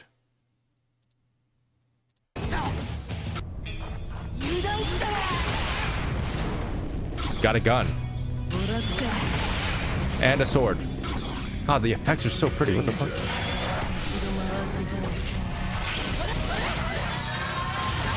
Whoa. Okay, Baiken, let's take a look at this. Okay. Her whole thing with her stance here, I feel like, is that her left thigh is exposed, right? So like this right here, such a great character moment where she just like exposes her left thigh again, you know, in a really dramatic way. And man, are these arcs satisfying. Look right here, they're emphasizing it so well with the wind here. This is something that we should really just pay attention to. Every time they add an effect here, it accentuates a really strong arc, and like they do it so well. Honestly, I think that's such a great use of like the 2D effects.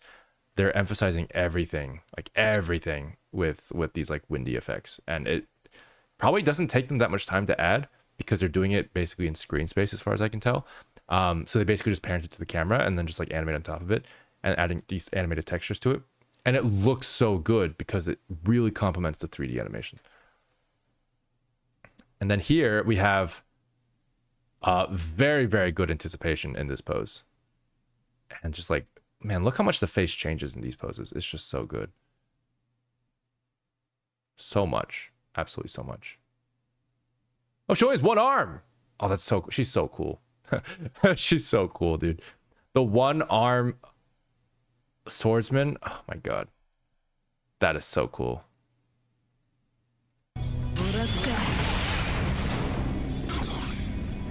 Danger. God, that's so good. One arm and one eye. My god.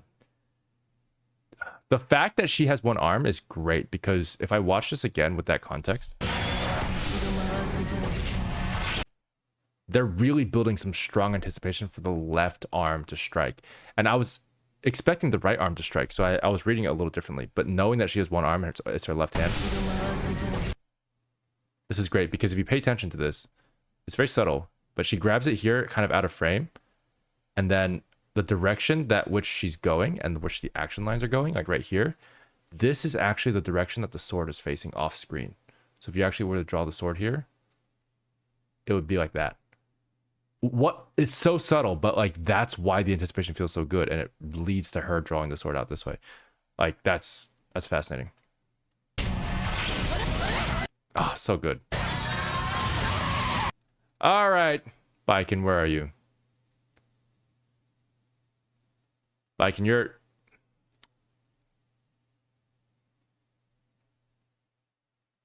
Are you an S? Honestly, yeah, I think you are. Baiken's an S. Baiken's an S. Look, honestly, probably the main reason why is because I love the initial like leg reveal. There's so much character to this. Like just like the arcs themselves of like the cloth opening up. It's so exaggerated. I mean, look how heavy the cloth looks. It's at a point where like when she pulls it, it doesn't, like the corner doesn't even lift. They're doing this on purpose, and it adds so much weight to the cloth that it just feels like the most dramatic thing ever. It's such a great touch. See this? Like this tip normally would be already like over here on like any other character. Like it'd be like over here out of frame. But no, they're just like, no, we're just gonna keep it like in place. We're just gonna stretch it, keep it in place as if it's not even moving. No, this thing weighs like 100 pounds. Like it's so heavy that she needs to lift the whole thing until eventually it yields. And this is just like a principle of like inertia, right? And they are leaning so heavily into that like it makes this like when it finally lifts up and like feels weightless. Oh, dude, it's such a great payoff. It's such a great payoff. God. If only her instant kill was animated in this game. Was it? Is it not? That's crazy.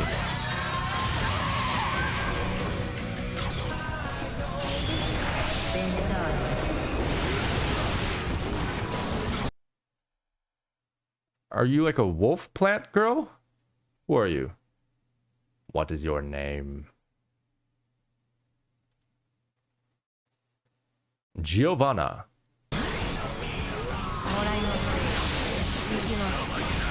Whoa. God, that's so good. Man.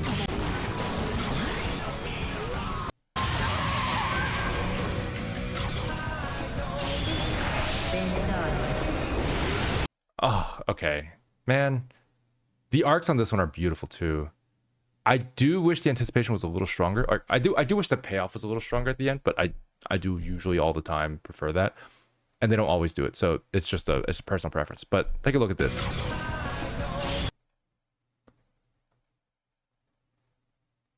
God, that's so good. Again, with this parenting the camera, you can actually see it really well here because she's parented to camera, but Leo is not. Notice that? So Leo actually moves with the background and she doesn't. So that's such a cool attention to detail on like how they're doing this.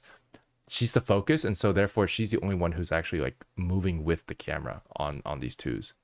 That's so cool. But yeah, dude, check this forced perspective is beautiful. Like that's already just like so good. It's so rare for animators to just lean into this like giant knee thing because like people are so used to drawing knees like this. You know what I mean? They're like, oh yeah, that's how a knee's drawn. Nah. In real life, you can just like do whatever you want. It looks fantastic. This is a great forced perspective knee. I love it. I love it. Great choice there. And then the lines of action. If you pay attention, it's gonna go here, and then it's just gonna wrap around really smoothly. Look at that. Just so gorgeous. And this guy, of course, wraps around from the other side. This wolf here comes in from here. Really, really smooth. Very satisfying arc. And she has the recycle sign on her face for some reason. And then she kills anybody who doesn't throw away their plastics in the right bin, which is understandable. Yeah, I just wish the payoff was a little bit better at the end. But honestly, it's a very, very solid Overdrive. Animation-wise, I would say like it's relatively simple because it's following a simple arc. The poses are gorgeous, the arcs are gorgeous, the movement is gorgeous, but I'm not seeing a whole lot of creativity outside of that. So I would say probably she would be I think she's probably a C. I think she's really, really basic, but she's solid. Very solid.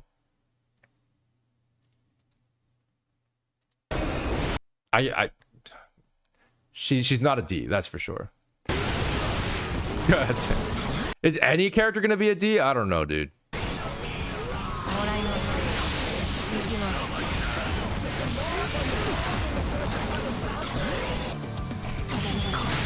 Ramlethal? Ramlethal. Or Ramlethal. It's Ramlethal. I know this one. All right. God, her her design is so cool too, dude. Like her dress is like a mouth or some shit. Like I don't know if that's still the case in this game, but like it's so cool.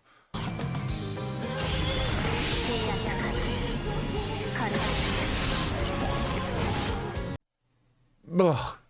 Okay. This is just like, oh my god. They just used that Sakuga style animation, but like on steroids on this one. That's so smooth.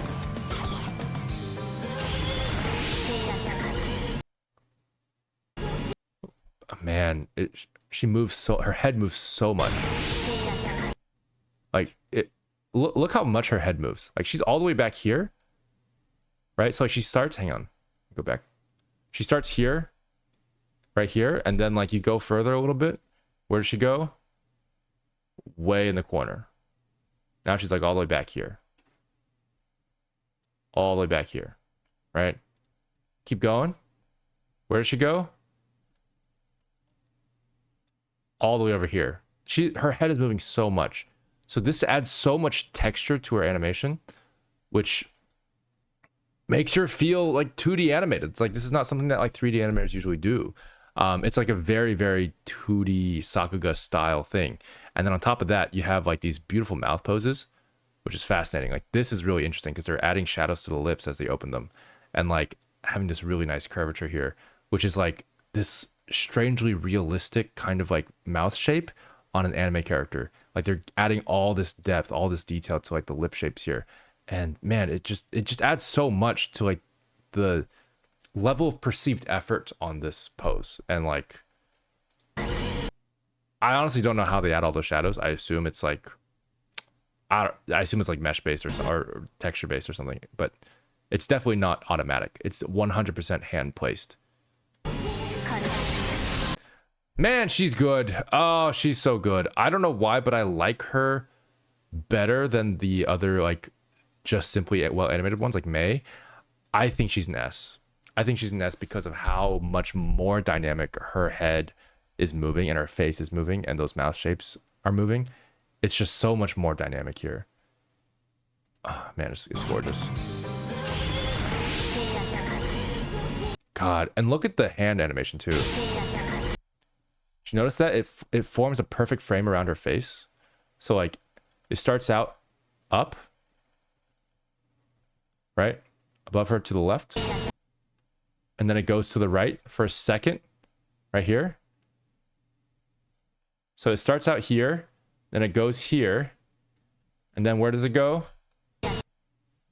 Right here. Look! That's the path her hand takes. How gorgeous is that, dude? That's just, man, that kind of creative decision making, like, it's so worth it. God, that's okay. Ramlethal. Ramlethal's Ness. Of course she is.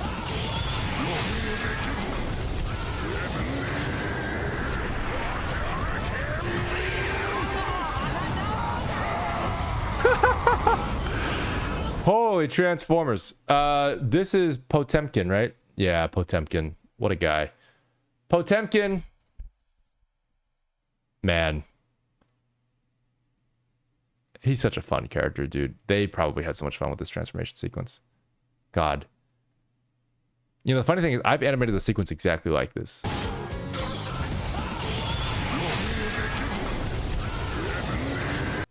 This is so good. Man, so this, like, this animation here, they're doing such a great job at exaggerating the distance that's happening here. I'm wondering how they're doing it. So if you notice here, if you go frame by frame, it feels like the camera's traveling further than it really is, if I'm not mistaken. I'm trying to figure out where it is.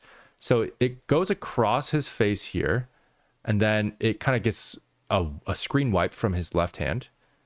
And then it should be, in theory, like behind him, but it's not. It's actually still looking at his left shoulder. And then the left shoulder transforms, and then he goes over to the right shoulder. Oh my God, that's so cool. I see. So this is the right hand. And then after that, because I thought that was his back. That's his right hand. And then it goes over here. That's cool. That's cool. Man. What a great trajectory for the camera.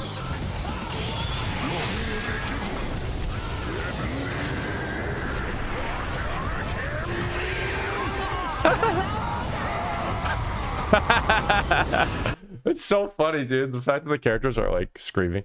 Hang on.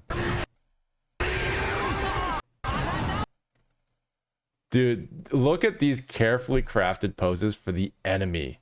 Like, the fact that the enemy actually reacts in this way is so good. Watch the poses here. They do it in such a subtle way where a single frame will have this pose.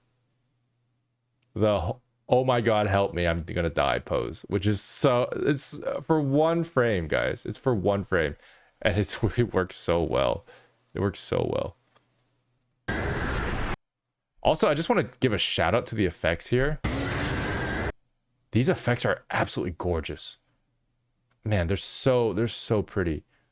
And they're pretty because they tail off. So like there's this beautiful like just like naturalistic kind of like dissipation of the energy afterwards that shows like a really good knowledge of like how like smoke and fluid physics kind of works in real life. Like after the velocity disappears, it just kind of gets swept away, which is what it's like super cool to see like how strong it is here, and then just kind of like tails off like that. It's, man, that's cool.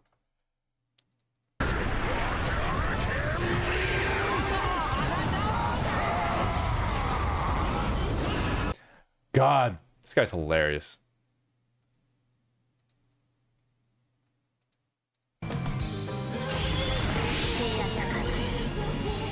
I want to watch this again real quick.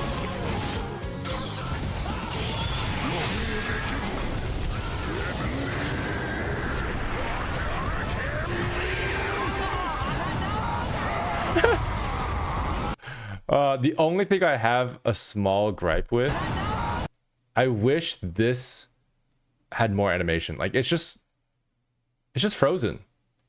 I wish this wasn't just frozen. I kind of wish they did something special with this as well, because it would have added so much to it. That's the only thing. That's the only thing. Otherwise, honestly, I'd put it in S, but I think right now it's an A. It's an A.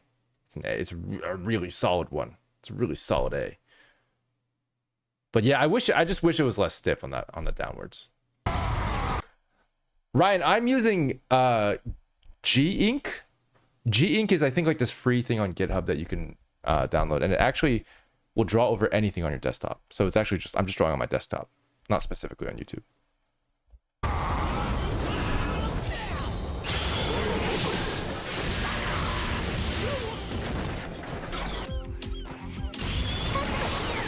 Bridget? Oh, that's cute. Oh my god, her idol animation is so good. She have two? It's just a pose, just a pose. Alright, fair enough. Okay, let's take a look at this. Bridget.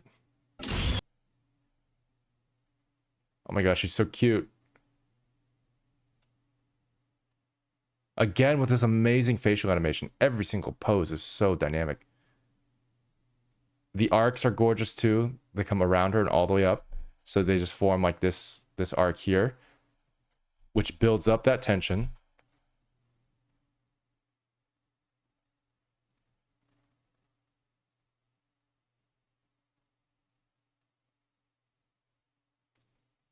And then the teddy bear beats her up. Oh god. My god. That's cute. That's really cute.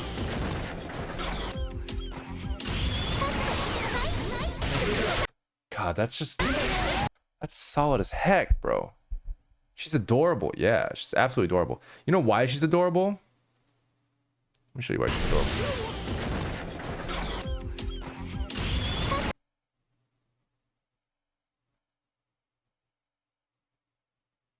She has really, really thick eyelashes. It's just like, man, the number of eyelashes she has too. But like they're really thick eyelashes, slightly thicker than most characters, and that makes all the difference, I think. Along with, of course, the animation itself, which is gorgeous. But yeah, oh, it's so good. All right, what is she? I think Bridge is probably an A. She's really, really good, but again, she only does like a simple arc and then like a cute little thing. I'm not seeing a lot of creativity outside of that. That doesn't mean it's not solid as heck, but you know, you gotta be fair. Gotta be fair.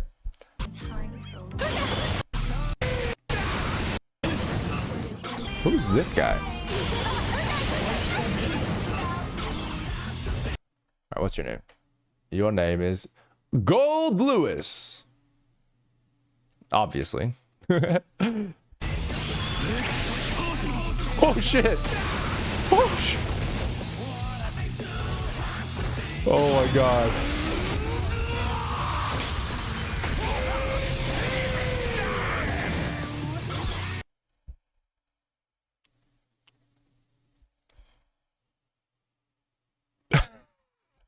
Is this what Japanese people think Americans look like? Oh. Okay. Oh, we go back to that. He straight up nuclear launch detected his enemy with his eyeball.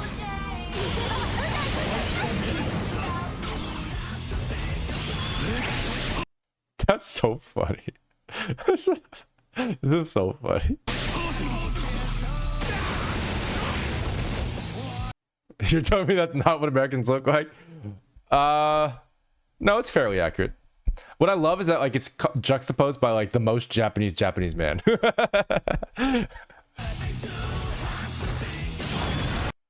This is a wild angle. I just love this camera angle. It's so good. And he's what, carrying like a coffin made of bombs or some shit? Like I don't know what's going on here.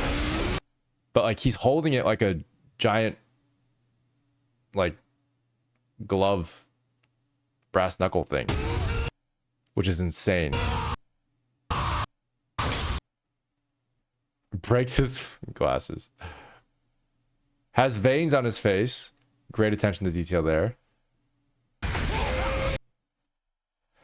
I actually don't know if I particularly like his line of action here, because it misleads me a little bit.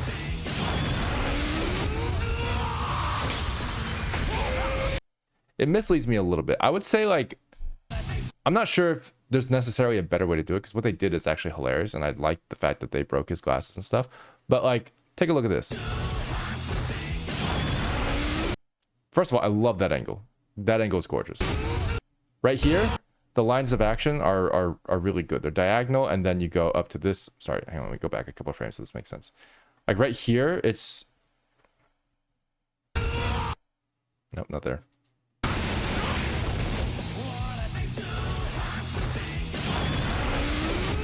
Right here, like, hang on, that's not the right angle that I drew. There we go.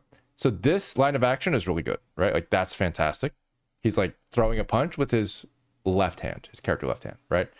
Then as you go forward, it's emphasized really well with this next pose here, because it basically goes in a very similar direction.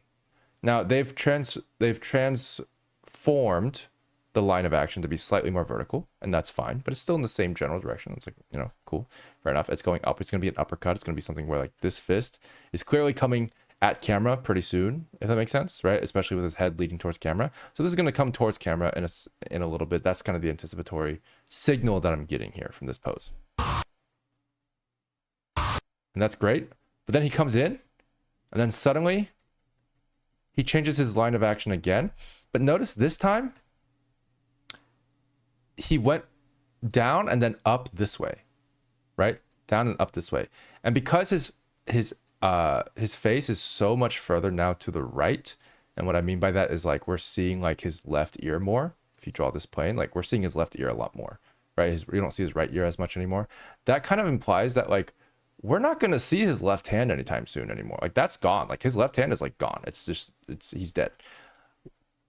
This is a great pose for like a right hand punch. You know what I mean? Like if his hand's like here or whatever, like he's like, oh, right hand's coming in. Like that's a great anticipatory pose for a right hand punch. So it's giving me mixed signals, and I'm sort of like confused where it goes from like left hand to right hand, whatever. And I kind of wish it just kind of kept it consistent. You know what I mean? Because then it's a left hand punch after all, and I get like mixed up, and I'm like, oh, okay, I guess we're going back to that. So I do kind of wish it was a little better. That first pose though, That first pose is so good. Like, I love this first angle. This feels so good and so anticipatory, and such a great use of scale that, like, I feel like he's at least... I would have put him in B for that weird anticipatory flip, but I would put him in A because of that first pose. First pose is already just so good. This is just fantastic. It saves the whole thing.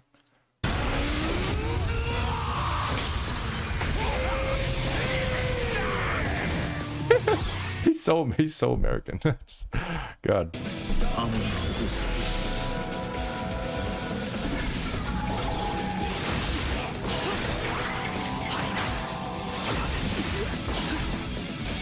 Wait, hang on. Who is this guy? His character design is sick. Okay. Asuka R Sharp? Is that right? Asuka R Sharp? Why does he have a hashtag in his name? Asuka R hashtag? Asuka R pound? Asuka R. There's so many names for this symbol, guys. Asuka R. Asuka R. Asuka R. Asuka, are you okay? How do you... What's his name?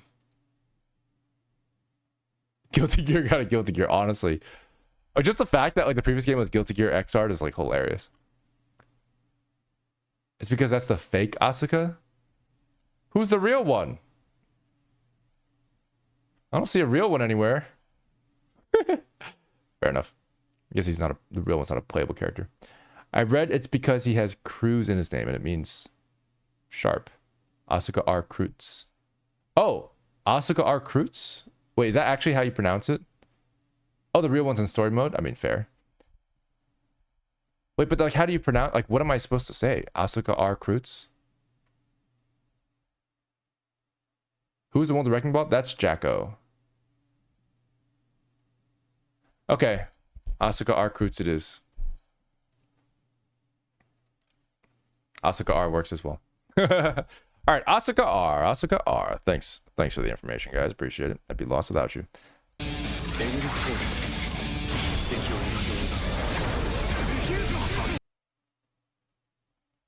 Whatever that was, that just looked 2D. That just looked 2D to me for a second. Hang on.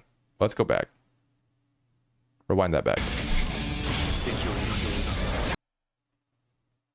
Why does that look so 2D? I think it's the increased contrast in the shadows.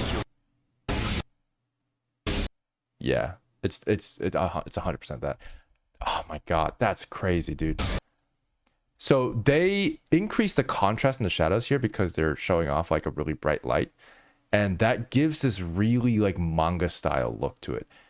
And I just feel like because of that, combined with their already good animation, like their animation's already been good this whole time. I'm not saying, like, I could honestly be fooled that most of this was 2D, but because, like, you know, I can kind of tell when things are 3D to a degree based on our own experience, it doesn't always fool me. But this honestly just reads like, it reads so 2D to me. And I think it's because it looks like manga.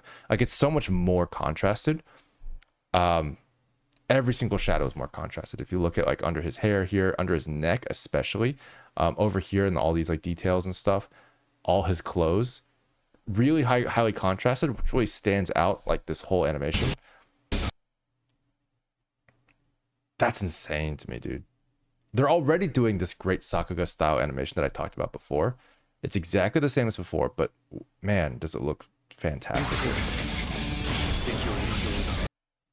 It just looks so good, dude. What the am I crazy? Does this not look better than the other ones for some reason? Like, what?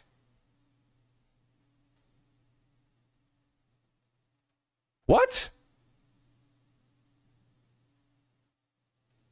It's not even that impressive from like an animation standpoint. Like, he's not doing that much, but like, I just love this so much. God, that maybe man, maybe it's just me. That just feels. I mean, I'm just giving compliments to like it. It's not even an animation thing anymore at this point. Like that, I'm just giving compliments to the shader. Just like the look dev on this is just so gorgeous. It's just so gorgeous. I don't know. Recency bias. Fuck. Quite possibly. I will say as a qualifier, his animation is actually not that good. It's like, it's okay. But he's a very calm character, so it kind of fits him. But I feel like just like the look div on this is like something about this is different.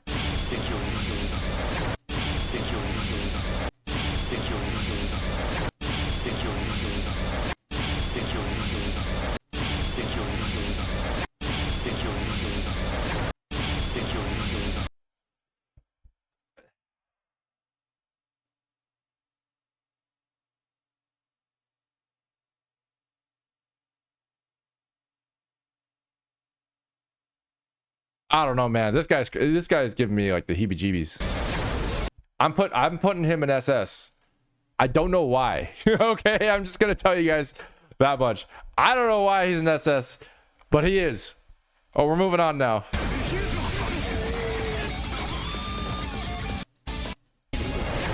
All right, guys, it's time for Slayer.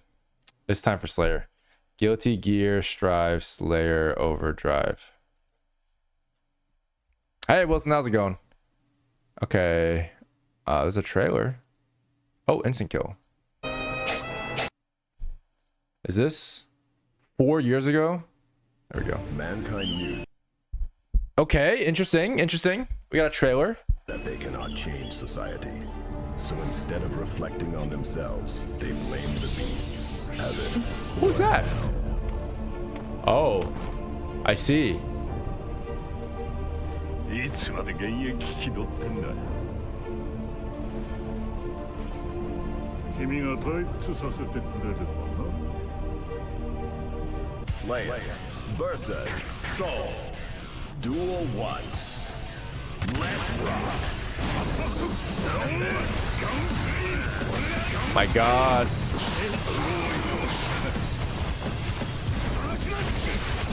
Wait, is this the guy who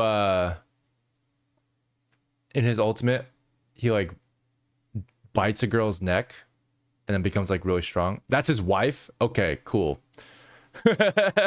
Just making sure. I think I've seen this guy in the previous game.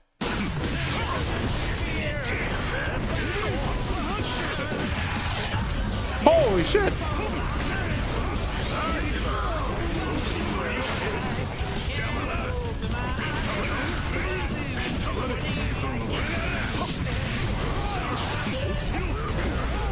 God.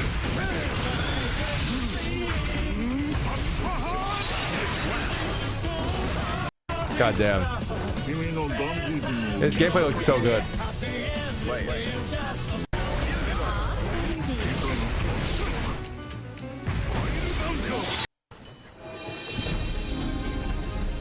Oh, that's so cute.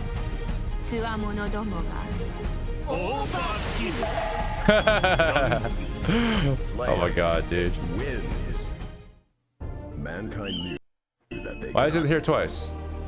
Oh shit. Slayer's got his burst. What's he gonna do?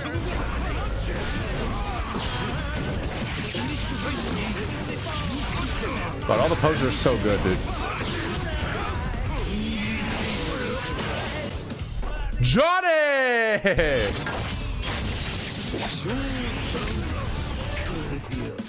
I love Johnny. God, Johnny's so good.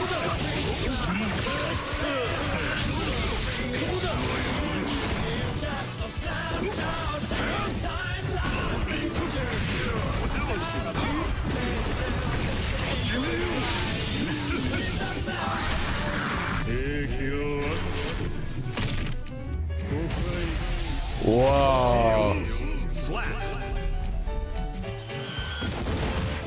Holy shit. Wait, did he fly off on the other side of the world?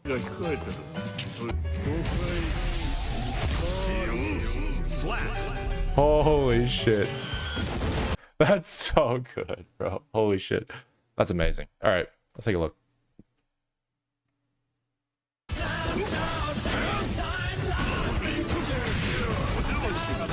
All right, Slayer, what you got? What you got? What you got?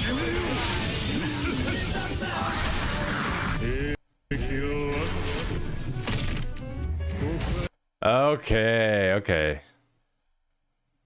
This is crazy.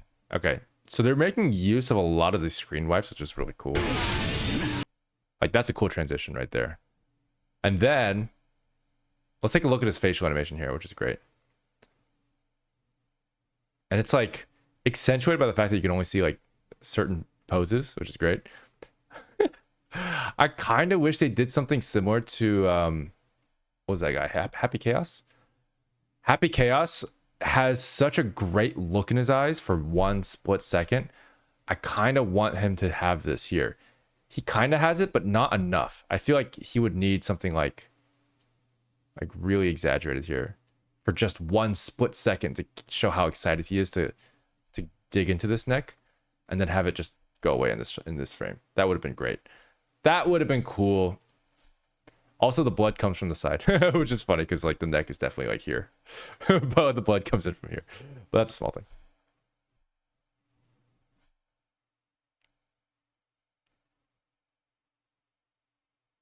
A screen wipe goes back to the bats.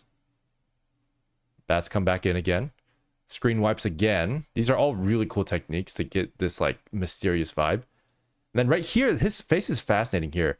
He has such great shadows on his face here. Like, I have no idea how they did this, honestly, because like the shadows on his lips here are really hard to achieve in like a consistent way. But they're doing it here, which I assume they're doing it through textures of some sort, because it's beautiful. It's absolutely beautiful. And then like he has an extremely like smug ass face. Like, look at that shit. That's so good. So his facial animation is also getting the same kind of treatment. Oh, there's the Happy Chaos. There we go. There's the Happy Chaos. That's what I wanted to see. That's so good, dude. And then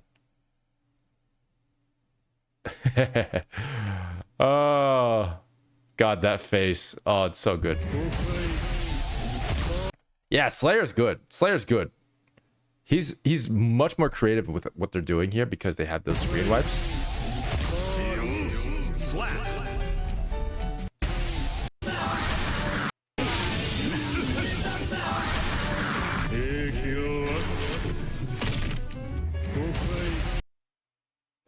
Man, the facial expression changes are fantastic. I feel like Slayer isn't as good as the other ones we've seen so far. I actually kind of like the one from the previous game better. And I haven't actually watched all of them in the previous game. We're probably going to do that one next, honestly, just to follow up with this because it's so relevant. I want to kind of compare Strive and Xrd because I think like Xrd is going to be really good already because it was like one of the first ones that they did this for. And I remember seeing some of them and falling in love with them. And honestly, I remember the ones that I saw before. Some of them are actually kind of better than Strive. Some of Strive's are absolutely better than Xrd. But we're going to take a look at Xrd next. So if you want to watch that one, maybe you can subscribe. Maybe. Just an idea. Maybe like the video. Leave a comment. The sound effects are great too. I agree. He looks younger after the blood streaking. That's true. He does. That's cool. That's a cool attention to detail. You're right about that. Yeah, XR would be great. I would love to see XR and compare our stats with this game at some point. We could probably do a whole separate video where we like compare them. We just like choose which one's better between each one of the characters. That'd be so cool. La la la la la. So if you want to watch Guilty Gear Xrd, I'm just saying you can subscribe if you want to. That's all I'm saying. Hit that bell icon. All right, we're gonna put this guy probably Deadly Dragon. Hey, thanks for the sub, dude. Thanks for the tier 1, bro. I think we're gonna. All right.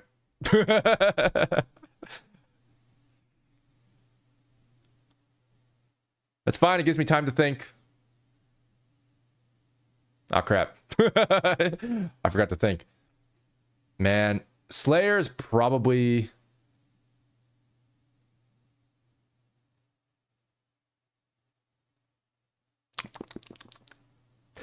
Slayer's probably an A.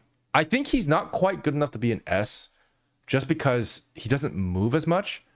But I love his facial expressions. Like, it's really, really dynamic. And God, it's so, like, expressive. I will say, though, I think I like his old one better. And because of that, I'm putting him in A. I'm curious to see if I'm right about that because I don't actually remember what it looks like. So we're going to watch that next time. But, yeah, this is it. This is the whole list. This is it, guys. We're done. Definitely got to check out Winning Cinematics too. Okay, yeah. We'll check out the Winning Cinematics too. You guys, stay tuned for that one eventually. Yeah. You didn't see him go naked in the first ult? Easy S. Wait, what? Oh my God. Okay, I look forward to that. Okay, so now that the list is over, guys, like we're good, right? Let's take a look. Let's take a look at which one is the best one. And obviously, up here we have ABA as the absolute best one because I have no idea how they did it. I have no idea how they did ABA. She's just breaks my brain. It's just crazy because goopy animations are really, really hard to do in 3D, like very hard to do in 3D. And they're doing it frame by frame too, which means that they do have the propensity to like just sculpt each frame manually. But in a game engine, that's way harder. So it's just like this question mark of like, they basically are doing 2D animation on this thing because there's no rig that can really support that kind of movement. It's insane what they're doing with the transformations there. ABA is the winner. Absolute monster of an overdrive animation. Literally breaks every understanding of how this is done in my head because I've never seen animation for goopy transformations that smooth. I just haven't. Let's watch it again.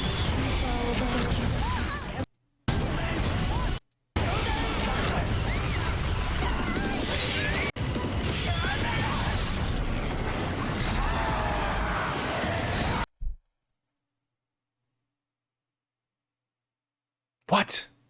It's ridiculous. God.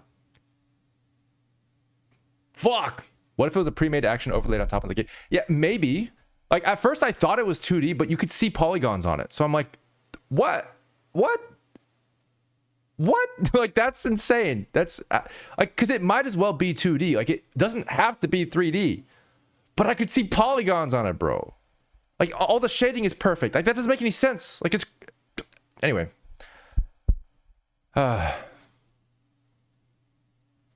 you see the rig of the key passing on Twitter? No, I haven't. Can you link that to me, Animator Wilson? I'd love to see it. That 300 plus bones just for the weapon. Please send that to me. I need some ABA appreciation in this stream right now before I go. Yeah. This one just blew me away. God, dude. Oh.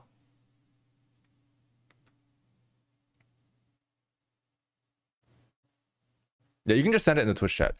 We have links enabled, so it's like whatever.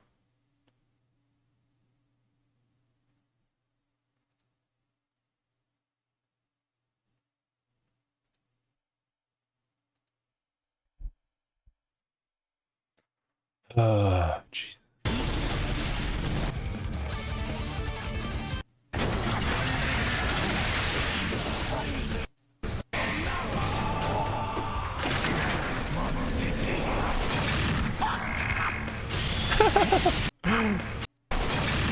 Wait, while we're doing this, hang on. Faust, Guilty Gear, Strive, all reactions.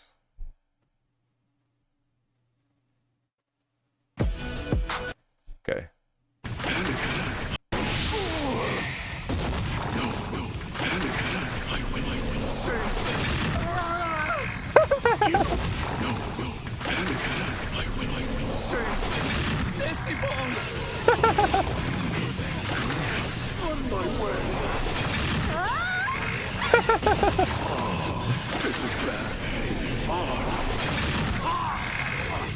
Wait, Faust doesn't have a face, so they just like, what do they do? Faust versus Faust?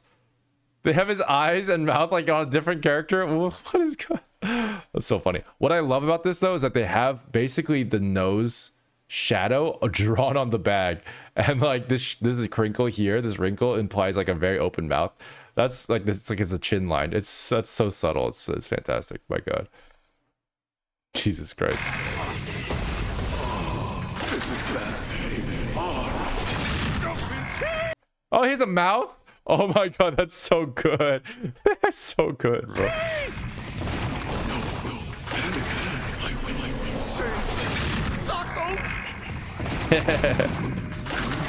On my way.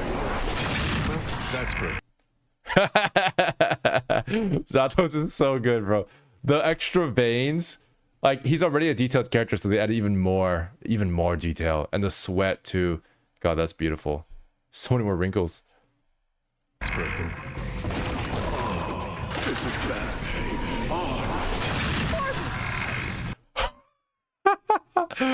Oh, this is Millia. Oh, dude, her nose is so funny, dude. Holy shit.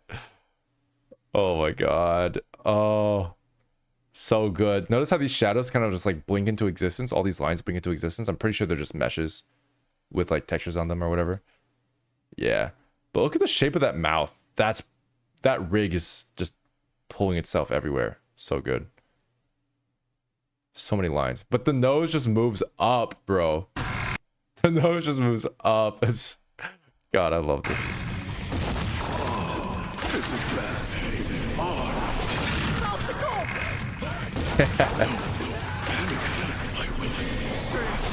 Insanity! This is bad.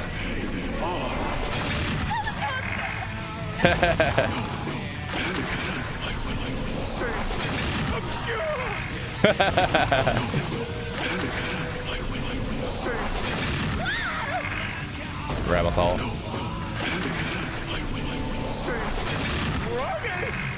Oh my God.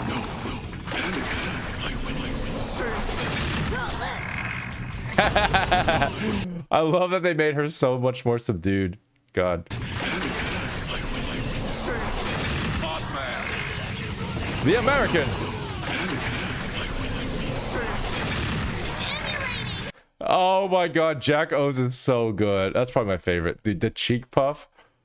Oh my God. Notice how her eyes are slightly bulging, like not just like outwards, but like they're fish-eyed right now. It's so good. I did it on a few others, but for some reason it works so well for her. God. On my way. Cat Chaos, Happy Chaos, what are you doing here, bro? What are you? That's wild. That's so good. This is bad. Holy shit, she just turned into an Oni, dude. That's amazing. How Japanese?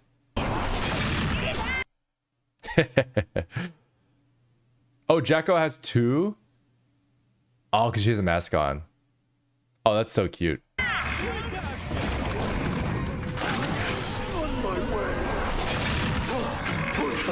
What? Dude, how did they do that? That's insane. These are all hand-drawn shadows. So, but they had to interpolate to it. So they had to do 3-4 poses. 1, 2. Wow. This is so many separate meshes for the shadows. Dude, oh my God. The level of detail for this is absolutely crazy. So you can tell they're actually animating the same shapes here. So you can see here, like this is actually like this here is the same shape as like this shape here. So they're really just bringing the mesh in here and just sort of connecting it to that and like scaling it up. And like this is also the same shape here. This is also the same shape here. They're just like transitioning it. And I'm pretty sure they're doing it all by hand. So every single frame is like just posed to like connect the different pieces. That's crazy, dude. Hey, Mishu, thanks for the raid. Thanks for the raid. Welcome, welcome, welcome. Wait, did Bridget just get hit by her yo-yo? What did she do with her eyes? Oh my God, her face! Yes! Manpu. She goes right back to sleep. This is bad. Oh, that's so... Dude, that's so cute. Oh my god. That's so good. Holy shit.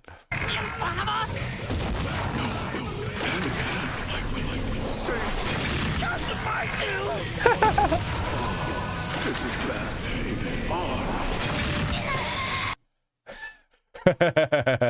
Oh my god, he has a smile now? That's wild.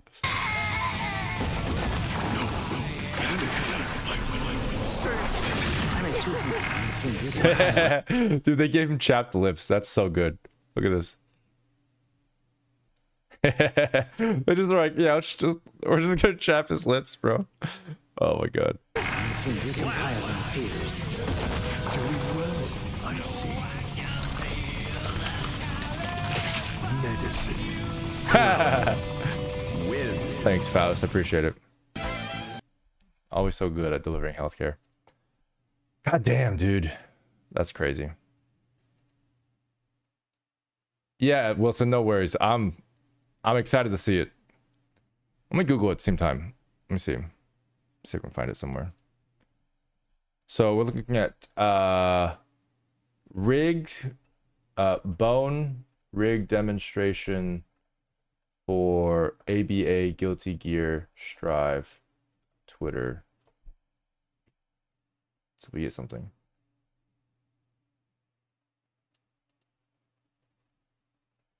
Nope, not yet. Nope. Animation rig?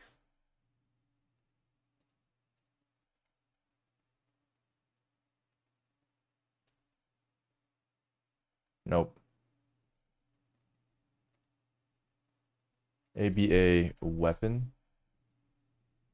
Nope.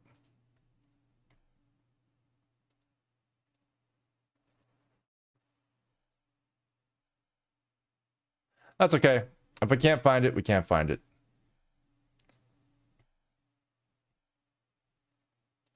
Found an image of the bones? That works, Wu Syndrome. Go and share that with us. That'd be great. Let me take a look.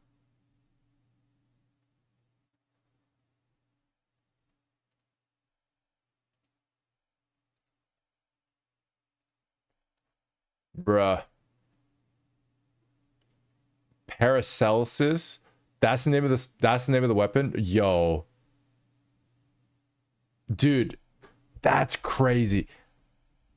That's crazy. So they're asking, this person's asking, why are there so many bones? The answer is because this guy turns into goop, bro. This guy literally turns into goop. And I guess they just use the same guy that isn't goop. It's the same rig. Yo.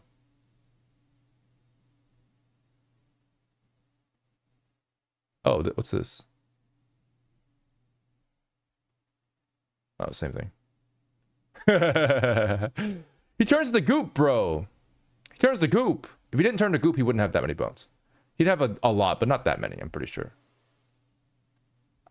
I'm 90% sure it's because he turns to goop. Nobody's talking about the fact that he turns to goop. Oh, here we go. Literally the very bottom comment happens to be the most accurate. This is when like you realize like Reddit doesn't know what the fuck they're talking about. I believe the model showing both sets of bones for when ABA is in her normal state as well as jealous rage. If you look at the mouth, you can see the even line of bones for the normal state's stitched mouth, but behind it is the smaller bones representing Paracelsus's face when in jealous rage. I agree. That's pretty much what it is, because jealous rage, I'm pretty sure, is when he turns to goop.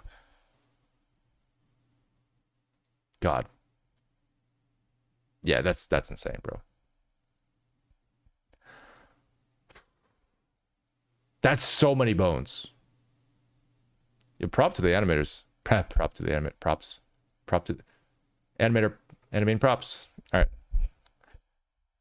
It was same thing with Johnny and his alter skin with his beard. Yeah, makes sense. Makes sense. Like you put all the bones in the same rig because in a game engine, I think it just works better to like have that, and you switch out the model instead. But anyway, I think we're good to go. You guys good? We're done. We're done. I'd have such a hard time grabbing the right bone. To be fair, this is not made for Blender, so like the bones definitely have their own controls in either Softimage or Maya or whatever it is they're using right now. So they'll definitely have like a custom setup that makes it a lot easier and probably some bone layers. But like in Blender, when you import, it doesn't have any of that organization. So of course it'll look crazy. They're not animating it that crazily. Well, I take that back. They're probably animating it super crazily, but they do have bone shapes. So that should, maybe they don't. I'm talking out of my ass at this point. I don't know. Now that I think about it, they might not actually have any bone shapes. These guys are crazy. I've seen Guilty Gear talks, and I think I've seen a couple of like pictures of their rigs, and I'm pretty sure like the animators, like they're barely CG animators. Like they barely know how. And I'm saying I'm as far as I know, they were primarily 2D animators first, who then like decided, oh, we're just gonna make this all in 3D now, and they like just figured out how to animate in 3D based on like all their 2D knowledge. So like brute forcing it is very possible. I wonder if they just have like bones lying around, they just get used to it. It's possible. Yeah. Imagine it's all sliders, a little Mao. How many bones does my VTube rig have? Honestly, not that many. Like all my mouth shapes right now are all of this. All of that is shape keys, and it's 52 shape keys. It's 52 shape keys. There's actually no bones controlling anything on my face right now. It's all shape keys. But it's the magic of the iPhone facial tracking. It's just really good.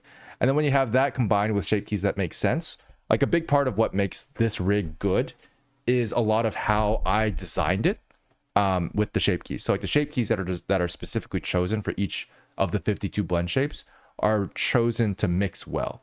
That's why it feels good. That doesn't always happen with rigs, but they all use iPhone motion capture now. So like everybody's using iPhone motion capture. But if it doesn't look as smooth as this, it's because the shape keys that were chosen, that were designed, don't necessarily mix well. Or you have, you know, a pilot who doesn't know exactly how to move their face in a like a more exaggerated way. But that's usually less of a problem. I think these days, generally speaking, it's pretty good at tracking like subtle movements. That being said, I'm also tweaking it so that like it exaggerates jaw movements and stuff because I tend to mumble. So like I'm tweaking it to my own acting as well. So yeah, there's a bunch of stuff there that goes into the VTubing thing that makes it feel nice. And it's not bones, surprisingly. I've done a rig of Kiske for Blender, turned them into Rigify, and uploaded to Open 3D Lab. Nice, dude. I'm sure there's a lot of Guilty Gear Blender rigs out there that are amazing. Did you rig it then turn poses into shape keys, or was it easier to just make the shape keys? I actually did turn poses into shape keys, yeah. Because we already had a rig for this guy. I mean, me. So like with the rig existing, it was easier to do. But if I don't have that, then I would have to do it with blend shapes, which would be much, much harder, to be honest. Especially to open the mouth. Like just opening the mouth without like an existing weights on the mouth to like help do that with just edit mode is like it's damn near impossible to be honest. So yeah, definitely helps. All right, guys, I'll talk to you guys later. It's 8:30 a.m. and it's time for me to go to bed. All right, thanks for joining, everybody. I will see you guys next time. We're gonna watch Guilty Gear Xrd most likely. Just because I really want to watch them now. I just want to go over all of them. And I also, at some point, want to watch the Guilty Gear Strive winning animations. Because apparently they're pretty good. We'll see if we have time for that. If not, we'll just keep going to the next thing. Because there's so much to review. But God, Guilty Gear just broke my brain, dude. I hope you guys liked it. I hope you guys enjoyed it. All right, see you guys later. Bye-bye. Bye-bye. Bye-bye. Bye-bye.